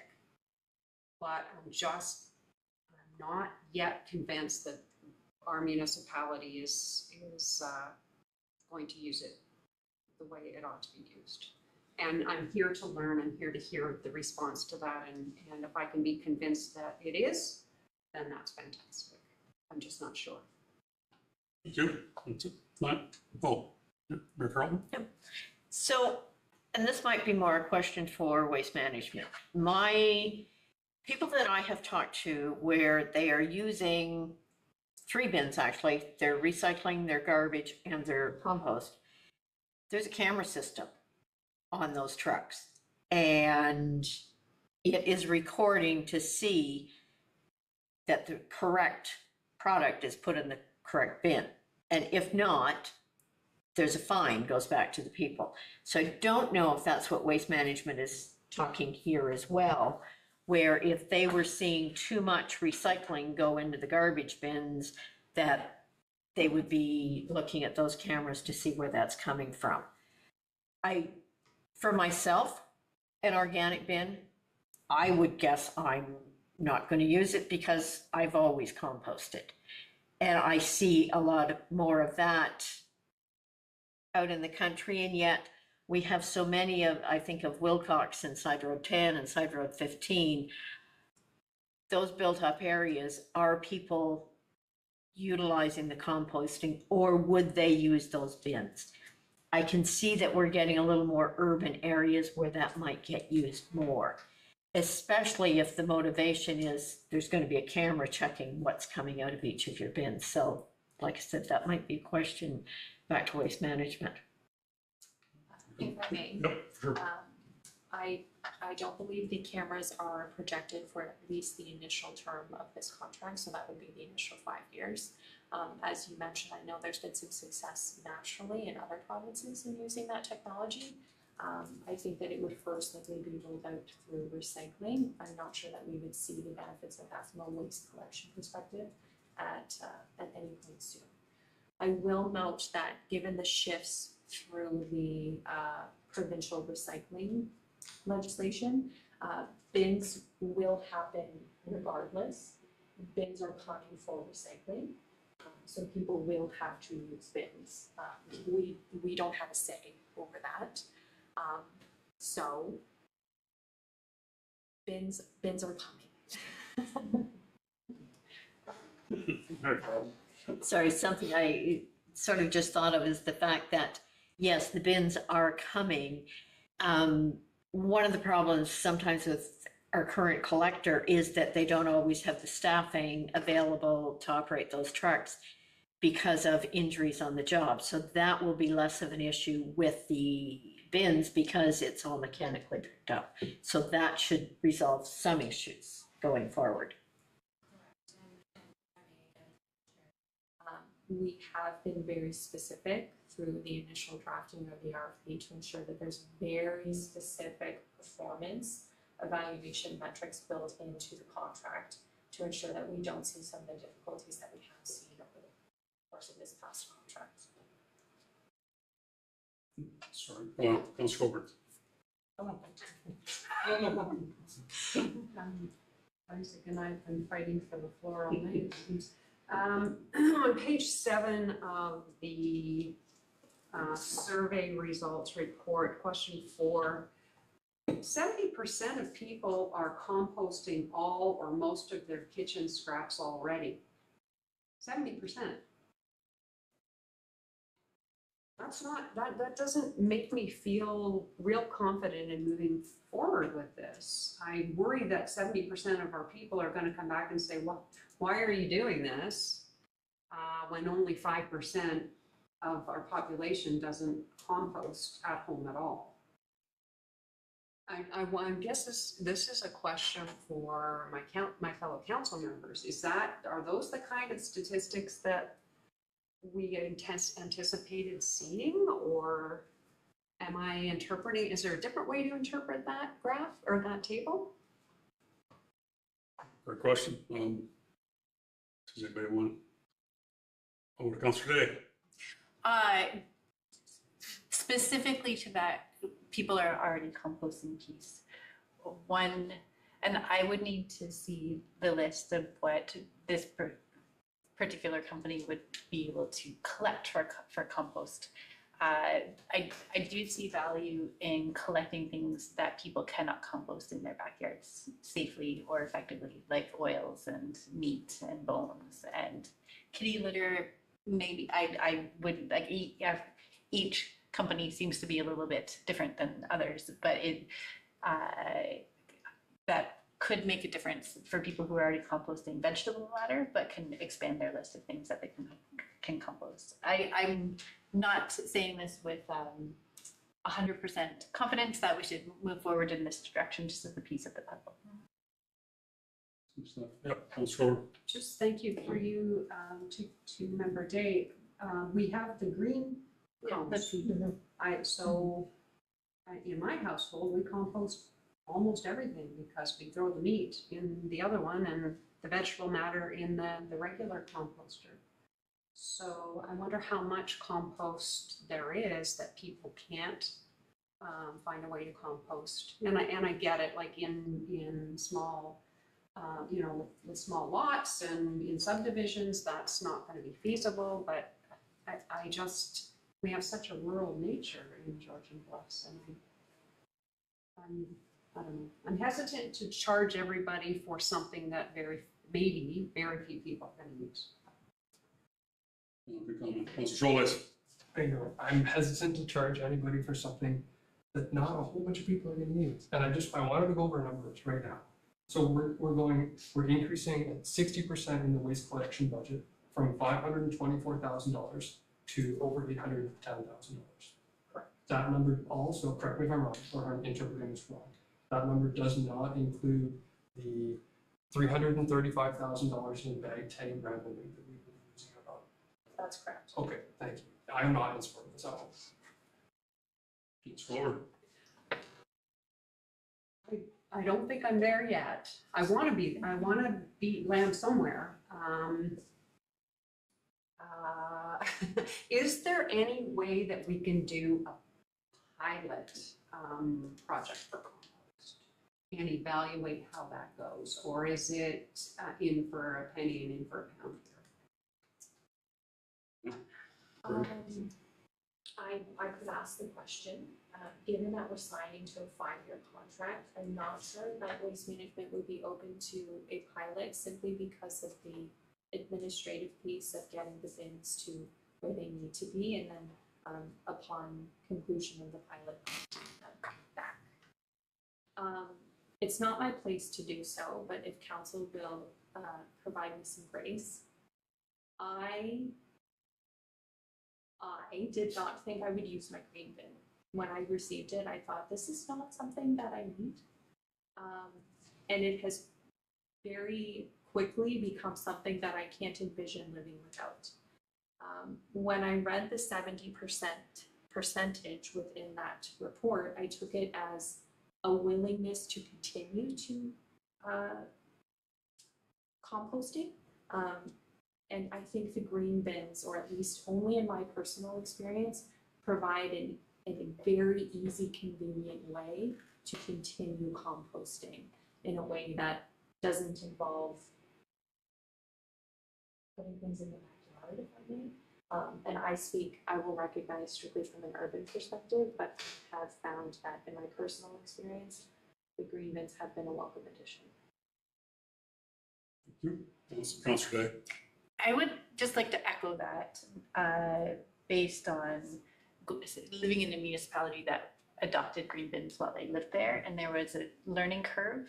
I still have contacts who live in that municipality, and I see the children and the middle-aged folks and the seniors using the green bins in their household very just out of sheer habit now. So I think with education and with the fact, sorry, not the fact, but with the possibility that the green bin would be collected weekly, it's the motivation to get rid of the smelly stuff every week, and people do not want to keep it sitting around for 2 weeks before the waste is collected. I would also like to add, I would be curious to learn more about how this is. Like I know about green bins from my urban experience, but I also have been reading about Muskoka and how they've been using green bins in a municipality that is in some ways similar to us with urban and rural areas, and bears. So they offer bin buddies to residents in areas with a bear presence. Like I know there's a well-documented bear in Kemble right now where that would be of value for some folks. So I just wanted to add those thoughts, and I have other thoughts, but I'll leave the floor open to some other people right now. Thank you. Councillor Colburn. So we talk about the education piece, but we already have 70% of our people doing this. So I feel like they don't need education. I feel like they already get it. And that's not even including the 19% that are composting some. So that's only people who are doing all and most, 70%. So I guess when we say education, we're or getting the green bin, and now people are more encouraged to use it. For me, like the mayor, I already do this, and I don't live on a farm. I love it in theory. It's the cost burden for folks, and I don't know. Good ones. Mayor Carlin. So I think the education is part of it, in that some of the things that currently you wouldn't, I don't have a cat, I probably never will have a cat, but kitty litter could go in, as my understanding, the compost bins, where currently that would be going in your garbage. So that would be educating people to understand there's things they can put in that compost that they wouldn't currently compost, even if they were doing that in their property. The other thing would be meat scraps. Not everybody has one of the green cone composters, so that type of thing is currently going in garbage. That would switch to going in the compost. When we talk about losing that revenue of bag tags, the flip side is the residents no longer are spending that money to buy bag tags. So if there's an increase on the flip side on taxation, they've had a saving on the other side of not buying the bag tags. So one should weigh the other one out for them. I think there's maybe more information we need to get about what exactly would go in those green bins that currently wouldn't be composted. Comments? Any further comments? Councillor Day. I am curious what happened to the food cycler as an option for our municipality, as an alternate way of helping more households reduce organic matter. I didn't know any information about the food cycler on the survey, and forgive me if I've missed it. It's been a very busy week. But that might be how some of these residents are composting now with the support of the municipality. I just wanted to note that that's still an option that's available. Yeah, Councillor. Further to that, I was going to ask a very similar question. Is there an update? I know last year we had allotted X number of food cyclers and they were sold out. And this year, we approved a budget, and we had a conversation saying, let's not buy them all initially, let's bring them in as needed. Can you give us any indication of what that sort of uptake has been this year? Is it still taking momentum? Is it cheaper to provide food recyclers and composting bins than it is to spend $500,000 collecting into the curb? I wouldn't want to hazard a guess as to which would be cheaper between the combination of the three things and the green bin organics option. I would suggest that all three are very different options. I'm not suggesting one is better than the other. I'd be happy to pull those numbers for you if you'd like. I do know that the food cyclers are still very popular and they're still very in demand, to the point at which we were looking at purchasing more because people are interested in the service that they provide, which also demonstrates that people are looking for easy ways to compost. And again, I'm not sitting here trying to convince council to introduce a green bin program by any means. I'm just providing a different vantage point if possible. Good point, sir. Councillor Goulburn? I wonder in the future if when we do this kind of a survey, it might be, so the questions are, two of the questions. Municipalities should find more ways to reduce waste going to landfills. Well, sure, most people are going to say yes. And then there should be separate collection of organic materials with the green bin program. Yeah, but we didn't tell people how much it might cost them. So I wonder if a better question would be, would you be willing to pay $50 more a month, a year, a quarter, to have the option of sending your organic materials away with the green bin program? Like, we haven't given them enough information. We're just saying, philosophically, do you agree with this? And they're saying yes. I worry that we're going to make this decision and say it's going to cost you this much now. And they're going to say, well, wait a minute, like, we maybe wouldn't have agreed if we'd known it was going to cost us that much. If I may agree, Mr. Chair, just for context, the average home would see a $32 overall cost impact per year for introduction of this service. Just for organics or for the, For the entire For the entire waste program. management program. Dale, you got a comment? Yeah, I was just going to indicate on page 10 of the survey results report, there was a question, it wasn't very specific about the exact costs that would be applied for a green bin program.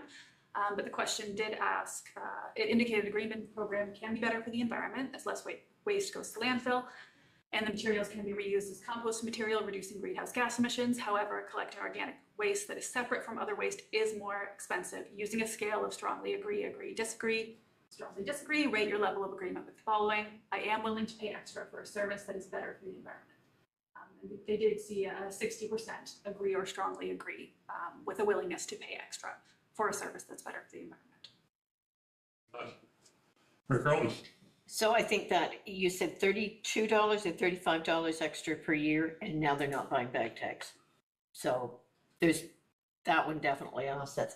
I think the other thing about the green bin program would be some of the yard waste that people can't put into a composter because it's not going to break down quick enough. So now if they're doing anything with it, they're driving it into Owen Sound. So there's that fuel saving because that will go into a compost bin. That I think there's more uses for it than the black composters or even the green cone composters that we can have in our backyards.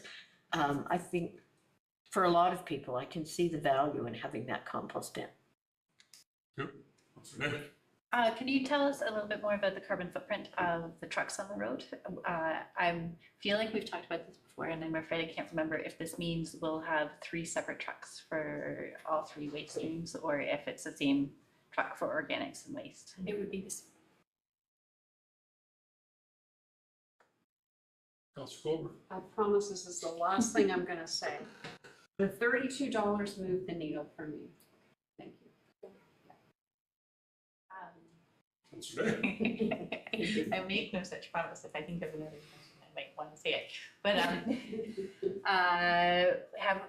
is it too early to talk about aspects, like having garbage on the same side of the road or not collecting on holidays?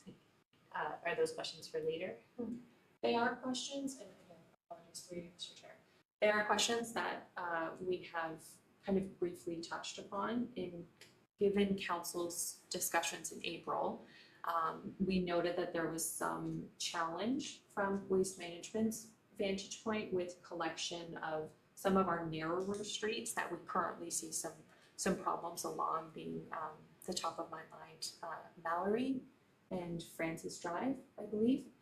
So we are looking at alternatives for those roadways. We do not have a solution to those roadways yet, but we have tasked Waste Management with coming to a solution that doesn't involve having individuals, for lack of a better word, lug their garbage to a joint collection site. So I don't have answers yet, but they are top of mind discussions. So I think you mentioned, you said Mallard, it's Mallard. Mallard, Oh, sorry. Mallard Drive and Ivory Drive would be another one that'd be narrowed down. Councilor Merkel. Do we know yet if recycling would be picked up on the same day as garbage day within the township? Since that's now two separate, one's provincial, one's municipal.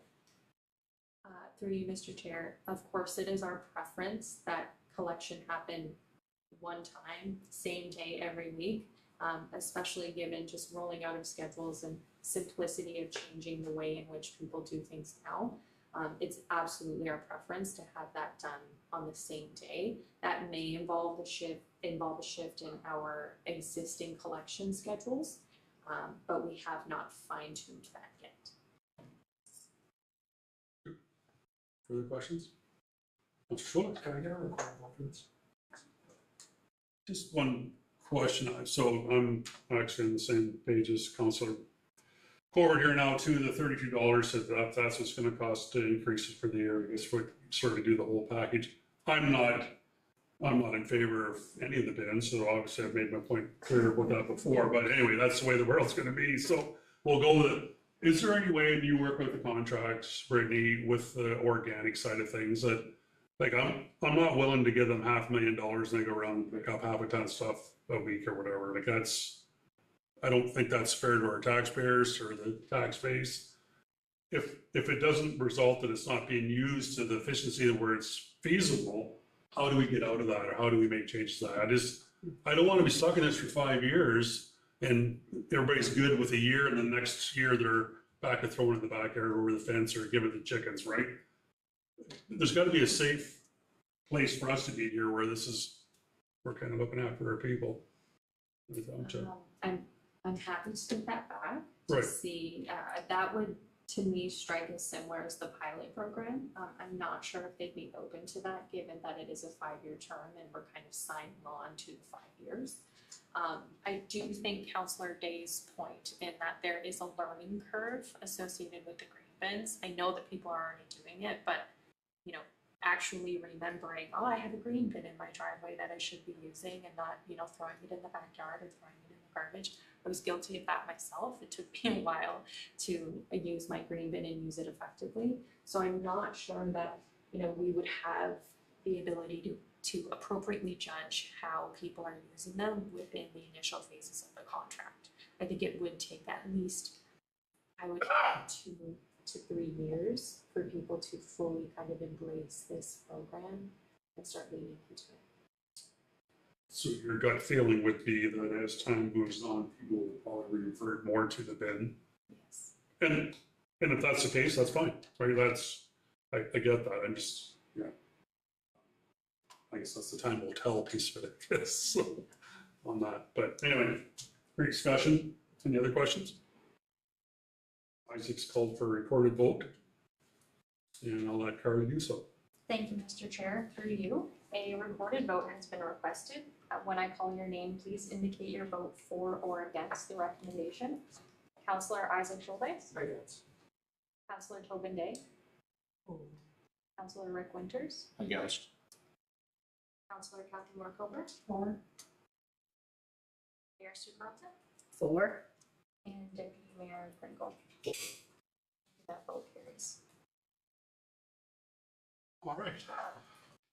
Number 8, updates for members appointed to county council committees and local boards. Are there any updates for members appointed to county council or committees and boards? County council is 8.1. Mayor Carlton. So I'm going back to June 26th County Council on this first one, where we received a presentation from staff with an update about the short-term housing program. And Grey County a year ago purchased a local motel to utilize as emergency shelter housing. And this emergency short-term accommodation program had a very successful first year. The motel was operated at a rate of $42 per occupied night as compared to an average cost of $110 per night under the previous system.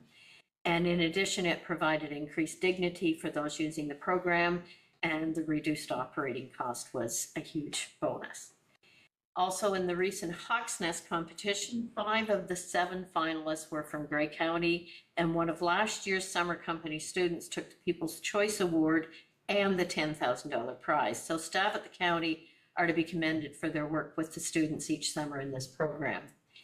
And if anybody gets a chance to look at tomorrow's County Council, there's a presentation to County Council called Meeting People Where They Are. The SOS Story of Community Impact, prepared by Dr. Sarah Cristancho and Dr. Don Eby of the University of Western Ontario. And they outline the reason for the SOS, or Supportive Outreach Service, and why it's been so successful. And the report's well worth reading, and congratulations and thanks go to the numerous organizations and people who were involved in making this happen, beginning back in COVID, and looking out and seeing that there were residents in the municipalities being missed, and they found a way to support them, and that has continued today. So that's my report. Thank you. 8.2, other boards and committees report. Nothing. I did attend the Southwestern Ontario Ice Stoke Coalition annual meeting here a couple weeks ago. It was a great meeting. It wasn't very long. I was only there for an hour and a half. But the Ice Stoke Coalition has made some great strides here in the last 6-8 months with taking new groups on board. I think the University of Waterloo is on board now, and there's some health unit boards are coming on board. There's some other counties, I forget, but there's probably close to 20-some members now to the group, might even be more than that. And things are changing a wee bit too, and we've gone to an advisory committee too and stuff. So stay tuned. The next time we have a meeting there, I'll get out a presentation here of what goes on at that meeting. But it's nice to have it in our own backyard in Tiverton here and have that being available.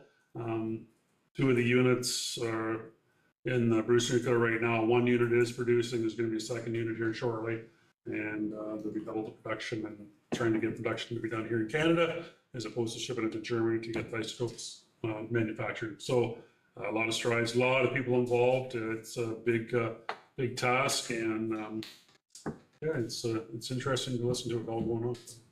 It's just the annual meeting, real short. It's good. On that, unfinished business, we have none. New business, we have none. Notices of motion, notice of discussion. Does any member wish to provide a notice of motion or notice of discussion for inclusion on our next council agenda? I somewhat have a question, I guess, and it goes back to the tractor earlier. We voted that down, but we didn't really give staff direction going ahead. And I'm wondering if we should be bringing that back for what direction we want to give. So I was thinking the same, and I kind of was hoping it was going to come back to notice of motion. So, Councilor Winters. But is there not already direction from a year ago where council directed him to tender a tractor between 70 and 100 horsepower? There was already a direction of council. Tonight's report wasn't that direction. We just voted down the recommendation tonight. Still hasn't gone to tender. Ready? Oh, sir. I believe Councilor Winters is correct. I believe Councilor Winters is So there has, we did provide direction a year ago when we turned it down that correct. 70 to 100 was, we didn't get that. So I think the directions gave there. Do we, what about, I'm just gonna put this out there, I guess, on, I don't want to report back on the Browns Road. If I may, Mr. Chair, that direction has already been. Taken, Yeah, okay. I'm happy to do that. Okay. Anything else? Nothing? Okay. All right, well, we're gonna go into closed session here. The council of the Township of Georgian Bluffs, we moved into closed session at, can I say 7:10? Give us a 10-minute break. Nice. If I may. Yep. We've had our council waiting since about 6 o'clock. Oh. So I would suggest We get out of then. we be a little bit tight. Okay. If I may. You've got a 2-minute pee break then? Okay, Yeah. so 7:03. Open session, let's announce that. In the council chambers with the acting CEO, Director of Development, of Infrastructure, Manager of Legislation, Services Clerk, and Legal Counsel remaining in the room to discuss 12.1 advice that is subject to solicitor client privilege, including communications necessary for the purposes of open meeting exemption F of section 239-2 of the Municipal Act 2001, Shoreline Road Allowance Legal Study Update. I need a mover and a seconder. Councilor Day, Councilor Winters, discussion. We call the vote, we're going to close session. Okay.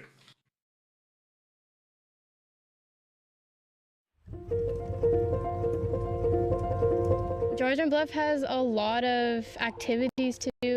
It's really nature driven, and it's like the community is very nice, very friendly.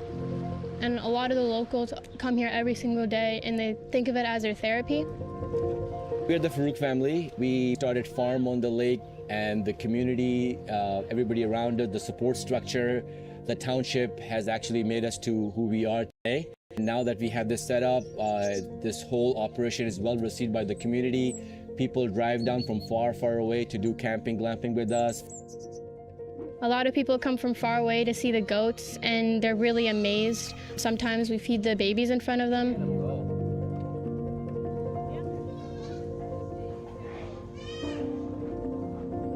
When we think about Georgian Bluffs, it's really the Reiki forest bathing that comes to my mind. I'm a Reiki master teacher, and we were looking to bring our people for a retreat, and this property just popped up, and we realized that behind it's a beautiful forest. Every time we are driving up, I feel so relaxed. The air is amazing. If you're an outdoor enthusiast, there's never-ending things to do. There's the hiking all over through the escarpment. There's the bay, the water, if you're into water sports or sailing. And of course, pickleball is growing fast and it's all over the place right now. So there's lots to do.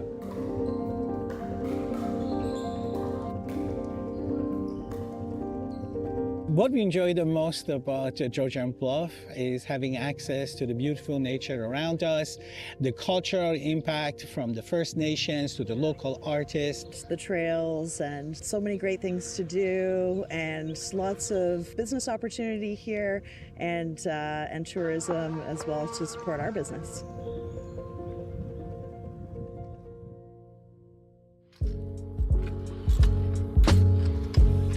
First off, what I love about the area is the scenery. It's absolutely beautiful. Like, it's right in the name of the municipality, the Bluffs. Another thing too that I noticed from living through here is all the small communities throughout Georgian Bluffs. They're very unique, and they might be very small, but we're very big with heart. Everybody looks out for each other, takes care of each other, and just the way locals support locals. So the ability to have a local business and prosper is very apparent here in Georgian Bluffs. People are more genuine here. People are more sincere. They're kind. They know the word please and thank you. It's the way life used to be. It's more simpler. You feel like you're part of something. The Township of Georgian Bluffs as a municipality is proud to serve its residents, whether it be looking after infrastructure, looking after our roads, grading our gravel roads, looking after our parks, our trails, our community centres, our ice arena, or providing the services that residents rely on every single day when they come to our township offices. I'm proud to lead a team which is here serving the residents of Georgian Bluffs every single day.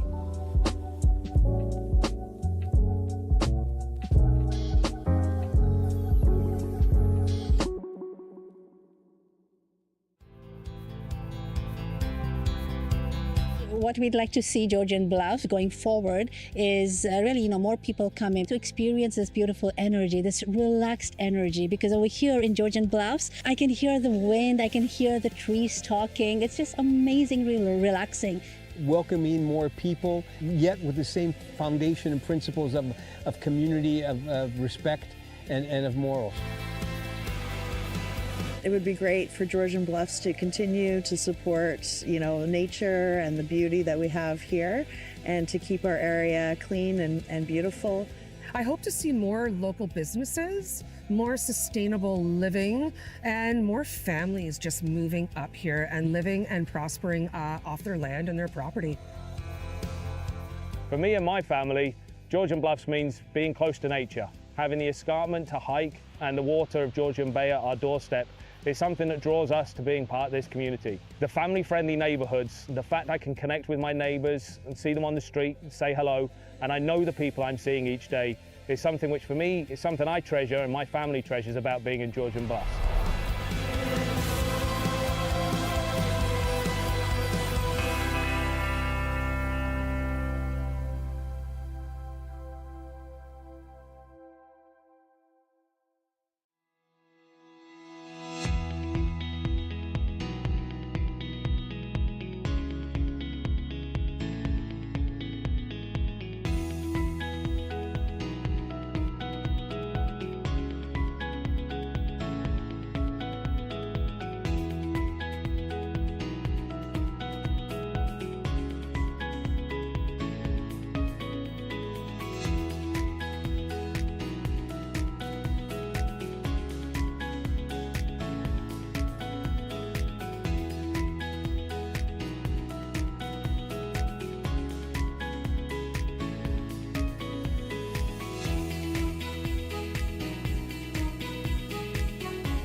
We are Dirk and Alma DeVries, and we are coming to you from Dual Acres. This is a beautiful property in Georgian Bluffs that we own, and we run horse-drawn sleigh and carriage rides from. So today we're going to have Dan and Juliet. Dan's a 12-year-old gelding, and Juliet's a 12-year-old mare. Come on, Dan. When people come here, we invite them to come back to our shack, and they will go in there and they can get ready to go, get dressed, whatever they need to do, and stay warm till the ride event starts. And then we bring the horses out of this sleigh shed here, and they get on, and we take them roughly for a 40-minute ride, all through hardwood and softwood bush. So the whole experience is in woods. We return here, we drop them off here. They can go in, and there's a big wood stove in there. They warm up, and if they so desire, they can also enjoy a cup of hot chocolate. We build all our own sleighs, and there's a reason for that. Is sleighs in Ontario came with a width, a stance with a runner width of 3 feet, and that was designed to work in the bush and whatnot. But a 3-foot stance is very tippy when you get people. People are like hauling water. There's always a second motion. And that second motion is the motion that'll tip the sleighs. So I rebuild all the sleighs to a 4-foot wide stance. And that's very stable. There's no, you cannot tip them. Our sleighs are also adaptable to handle wheelchairs, which we discovered early this. You know, there was that need there that people with disabilities need that we needed to provide. We've done lots of charity work. We did Santa sleigh ride here on the farm. That actually helped really for people to be aware that we were here. But we always have a passion, especially for children with special needs. That was one way that we were able to give back to the community. Every year we host a ride here for the GRACE program, which is the Georgian Riding Association for Challenged Equestrians. Horses and dog sleds are exactly the same. If you want the horse or the dogs to go right, you say gee. If you want them to go left, you say haw. I've done thousands of rides and I never get tired of it because it's the horses that are the enjoyment. And the people are, you know, we have people from all over, and there's so many different stories and so many good people out there that you meet.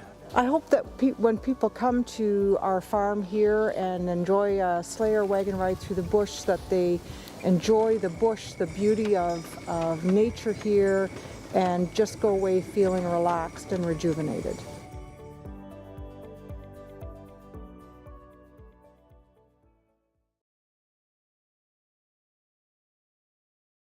The Welcome Package is a tool that was developed by GB-LIP's subcommittee community.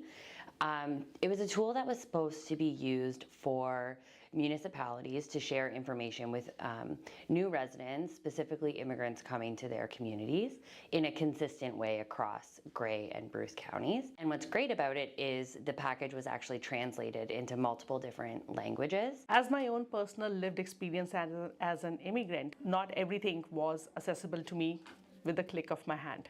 But the Welcome Package, if you look up the municipality website, all the information that you need about the schools, about the local hospitals, about the local grocery stores, about the settlement service provider in your area. So I think it is a one-stop shop for all your settlement needs.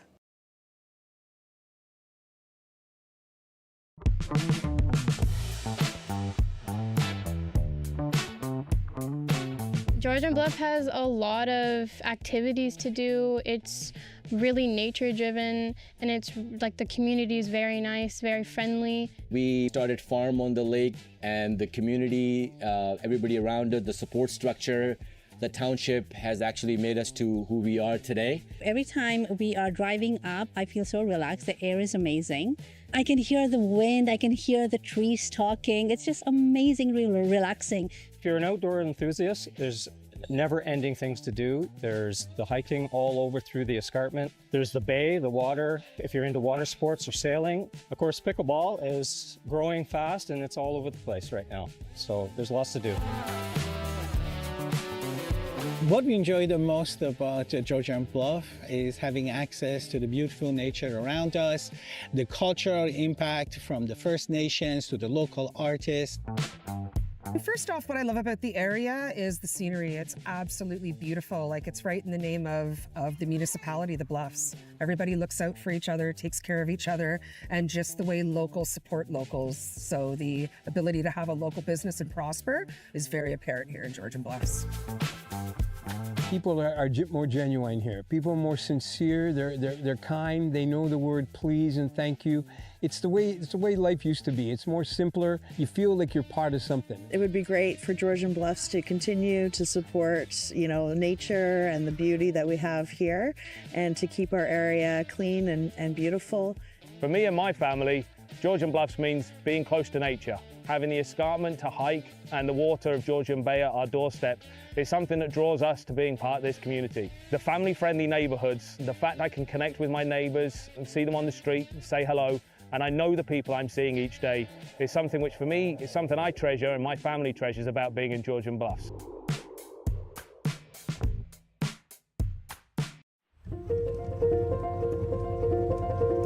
Georgian Bluff has a lot of activities to do. It's really nature driven, and it's like the community is very nice, very friendly. And a lot of the locals come here every single day and they think of it as their therapy.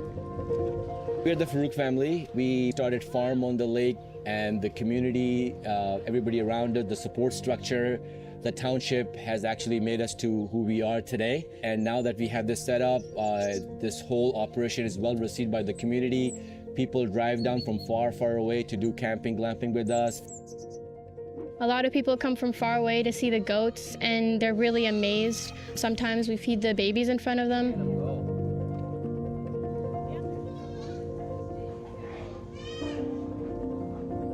When we think about Georgian Bluffs, it's really the Reiki forest bathing that comes to my mind. I'm a Reiki master teacher, and we were looking to bring our people for a retreat, and this property just popped up, and we realized that behind it's a beautiful forest. Every time we are driving up, I feel so relaxed. The air is amazing. If you're an outdoor enthusiast, there's never-ending things to do. There's the hiking all over through the escarpment. There's the bay, the water, if you're into water sports or sailing.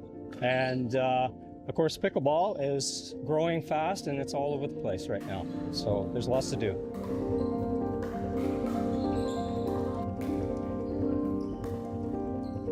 What we enjoy the most about Georgian Bluff is having access to the beautiful nature around us, the cultural impact from the First Nations to the local artists. The trails and so many great things to do, and lots of business opportunity here, and tourism as well to support our business.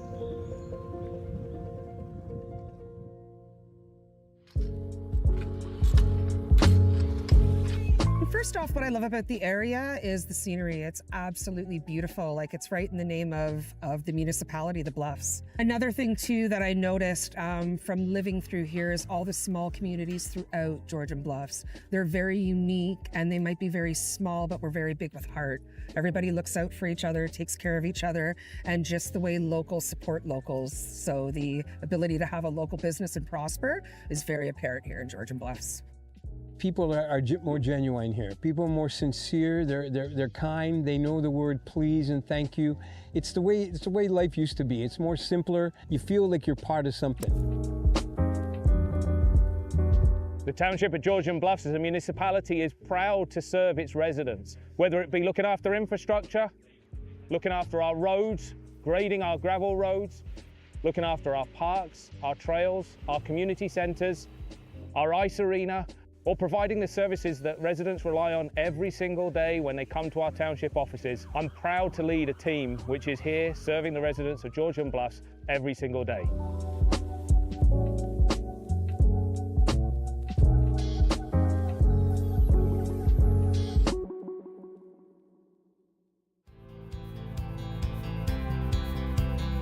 What we'd like to see Georgian Bluffs going forward is really, more people coming to experience this beautiful energy, this relaxed energy. Because over here in Georgian Bluffs, I can hear the wind, I can hear the trees talking. It's just amazingly relaxing. Welcoming more people, yet with the same foundation and principles of community, of respect, and of morals. It would be great for Georgian Bluffs to continue to support, nature and the beauty that we have here, and to keep our area clean and beautiful. I hope to see more local businesses, more sustainable living, and more families just moving up here and living and prospering off their land and their property. For me and my family, Georgian Bluffs means being close to nature. Having the escarpment to hike and the water of Georgian Bay at our doorstep is something that draws us to being part of this community. The family-friendly neighborhoods, the fact I can connect with my neighbors and see them on the street and say hello, and I know the people I'm seeing each day, is something which for me is something I treasure and my family treasures about being in Georgian Bluffs.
We are Dirk and Alma DeVries, and we are coming to you from Dual Acres.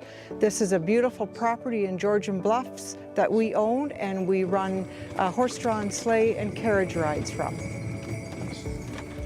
So today we're going to have Dan and Juliet. Dan's a 12-year-old gelding and Juliet's a 12-year-old mare. Come on, Dan. When people come here, we invite them to come back to our shack, and they will go in there and they can get ready to go, get dressed, whatever they need to do, and stay warm till the ride event starts. And then we bring the horses out of this sleigh shed here, and they get on, and we take them roughly for a 40-minute ride, all through hardwood and softwood bush. So the whole experience is in woods.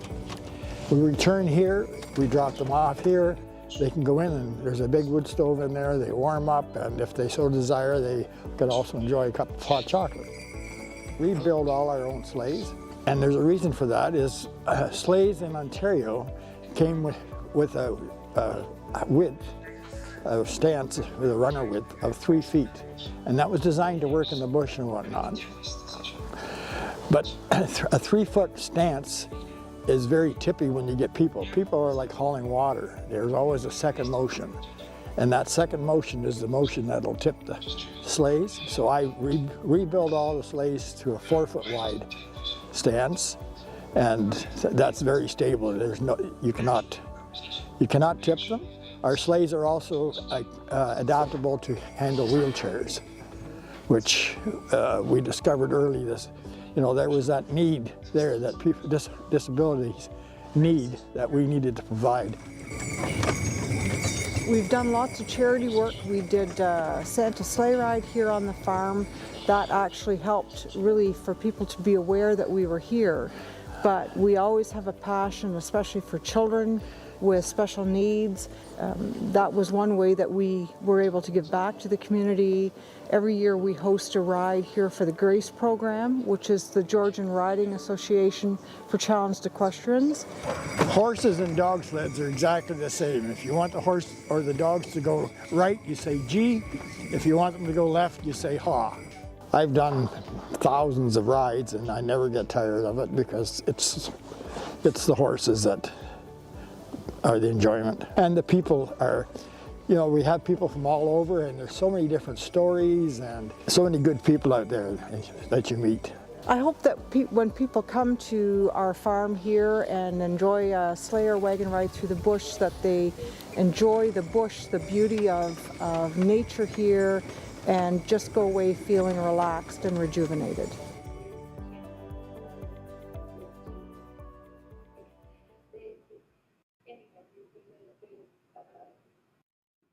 The Welcome Package is a tool that was developed by GB Lips subcommittee community. It was a tool that was supposed to be used for municipalities to share information with new residents, specifically immigrants coming to their communities, in a consistent way across Grey and Bruce counties. And what's great about it is the package was actually translated into multiple different languages. As my own personal lived experience as an immigrant, not everything was accessible to me with the click of my hand. But the welcoming package, if you look up the municipality website, all the information that you need about the schools, about the local hospitals, about the local grocery stores, about the settlement service provider in your area.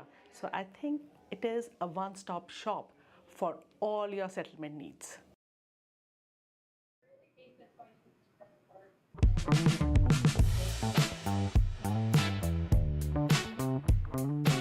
Georgian Bluff has a lot of activities to do. It's really nature driven, and it's like the community is very nice, very friendly. We started Farm on the Lake, and the community, everybody around it, the support structure, the township has actually made us to who we are today. Every time we are driving up, I feel so relaxed. The air is amazing. I can hear the wind, I can hear the trees talking. It's just amazing, really relaxing. If you're an outdoor enthusiast, there's never-ending things to do. There's the hiking all over through the escarpment. There's the bay, the water, if you're into water sports or sailing. Of course, pickleball is growing fast and it's all over the place right now. So there's lots to do. What we enjoy the most about Georgian Bluff is having access to the beautiful nature around us, the cultural impact from the First Nations to the local artists. First off, what I love about the area is the scenery. It's absolutely beautiful. Like, it's right in the name of the municipality, the Bluffs. Everybody looks out for each other, takes care of each other, and just the way locals support locals. So the ability to have a local business and prosper is very apparent here in Georgian Bluffs. People are more genuine here. People are more sincere. They're kind. They know the word please and thank you. It's the way life used to be. It's more simpler. You feel like you're part of something. It would be great for Georgian Bluffs to continue to support, nature and the beauty that we have here, and to keep our area clean and beautiful. For me and my family, Georgian Bluffs means being close to nature. Having the escarpment to hike and the water of Georgian Bay at our doorstep is something that draws us to being part of this community. The family-friendly neighbourhoods, the fact I can connect with my neighbours and see them on the street, say hello, and I know the people I'm seeing each day, is something which for me is something I treasure and my family treasures about being in Georgian Bluffs.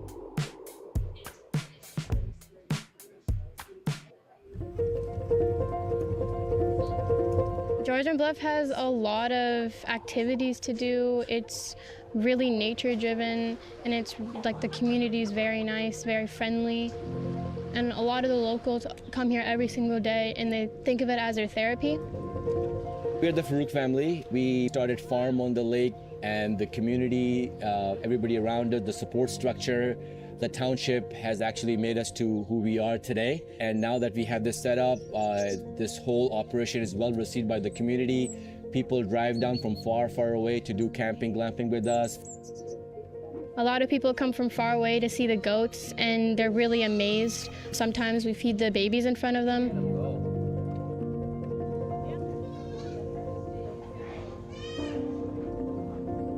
When we think about Georgian Bluffs, it's really the Reiki forest bathing that comes to my mind. I'm a Reiki master teacher, and we were looking to bring our people for a retreat, and this property just popped up, and we realized that behind it's a beautiful forest. Every time we are driving up, I feel so relaxed. The air is amazing. If you're an outdoor enthusiast, there's never-ending things to do. There's the hiking all over through the escarpment. There's the bay, the water, if you're into water sports or sailing.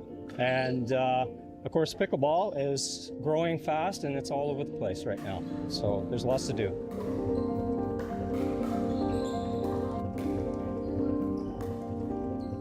What we enjoy the most about Georgian Bluff is having access to the beautiful nature around us, the cultural impact from the First Nations to the local artists. The trails and so many great things to do, and lots of business opportunity here, and tourism as well to support our business.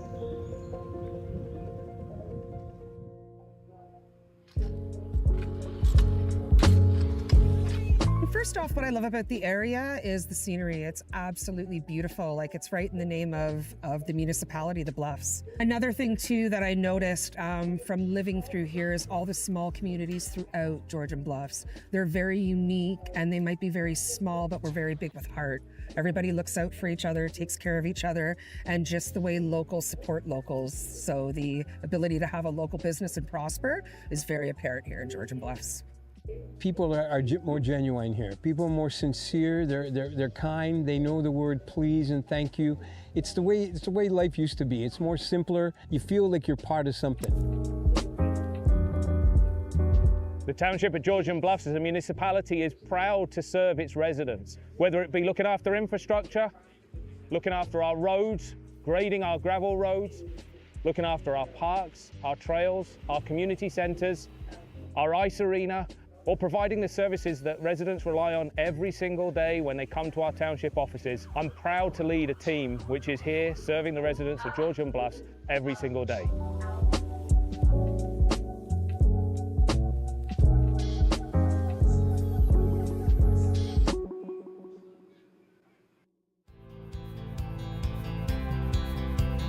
What we'd like to see Georgian Bluffs going forward is really, more people come in to experience this beautiful energy, this relaxed energy, because over here in Georgian Bluffs, I can hear the wind, I can hear the trees talking. It's just amazing, really relaxing. Welcoming more people, yet with the same foundation and principles of community, of respect, and of morals. It would be great for Georgian Bluffs to continue to support, nature and the beauty that we have here, and to keep our area clean and beautiful. I hope to see more local businesses, more sustainable living, and more families just moving up here and living and prospering off their land and their property.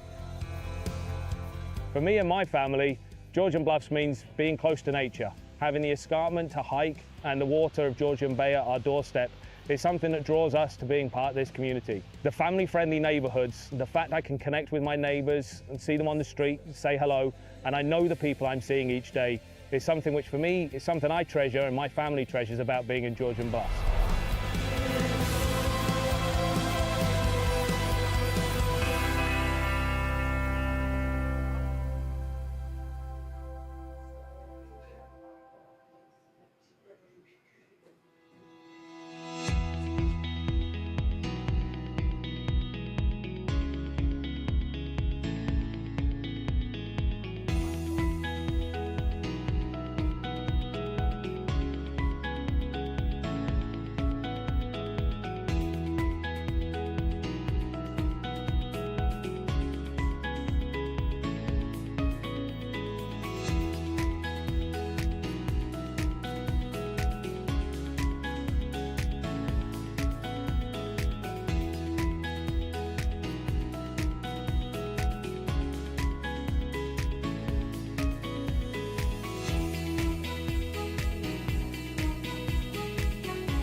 Yes. Oh, yeah.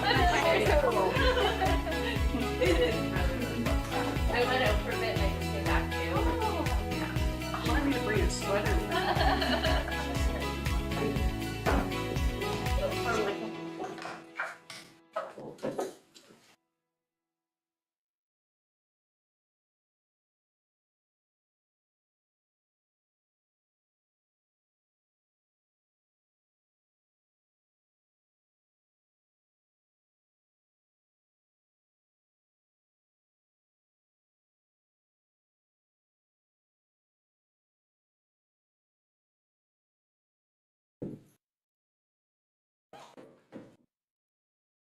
All right, reporting out of closed section.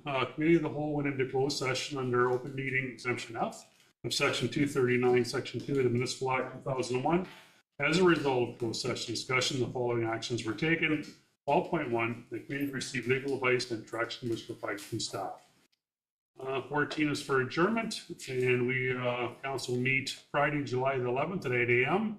as a regularly scheduled July 16th, 2025 at 5 p.m. If there is no further business, I'll now call for an adjournment of the meeting. I need a mover and a seconder.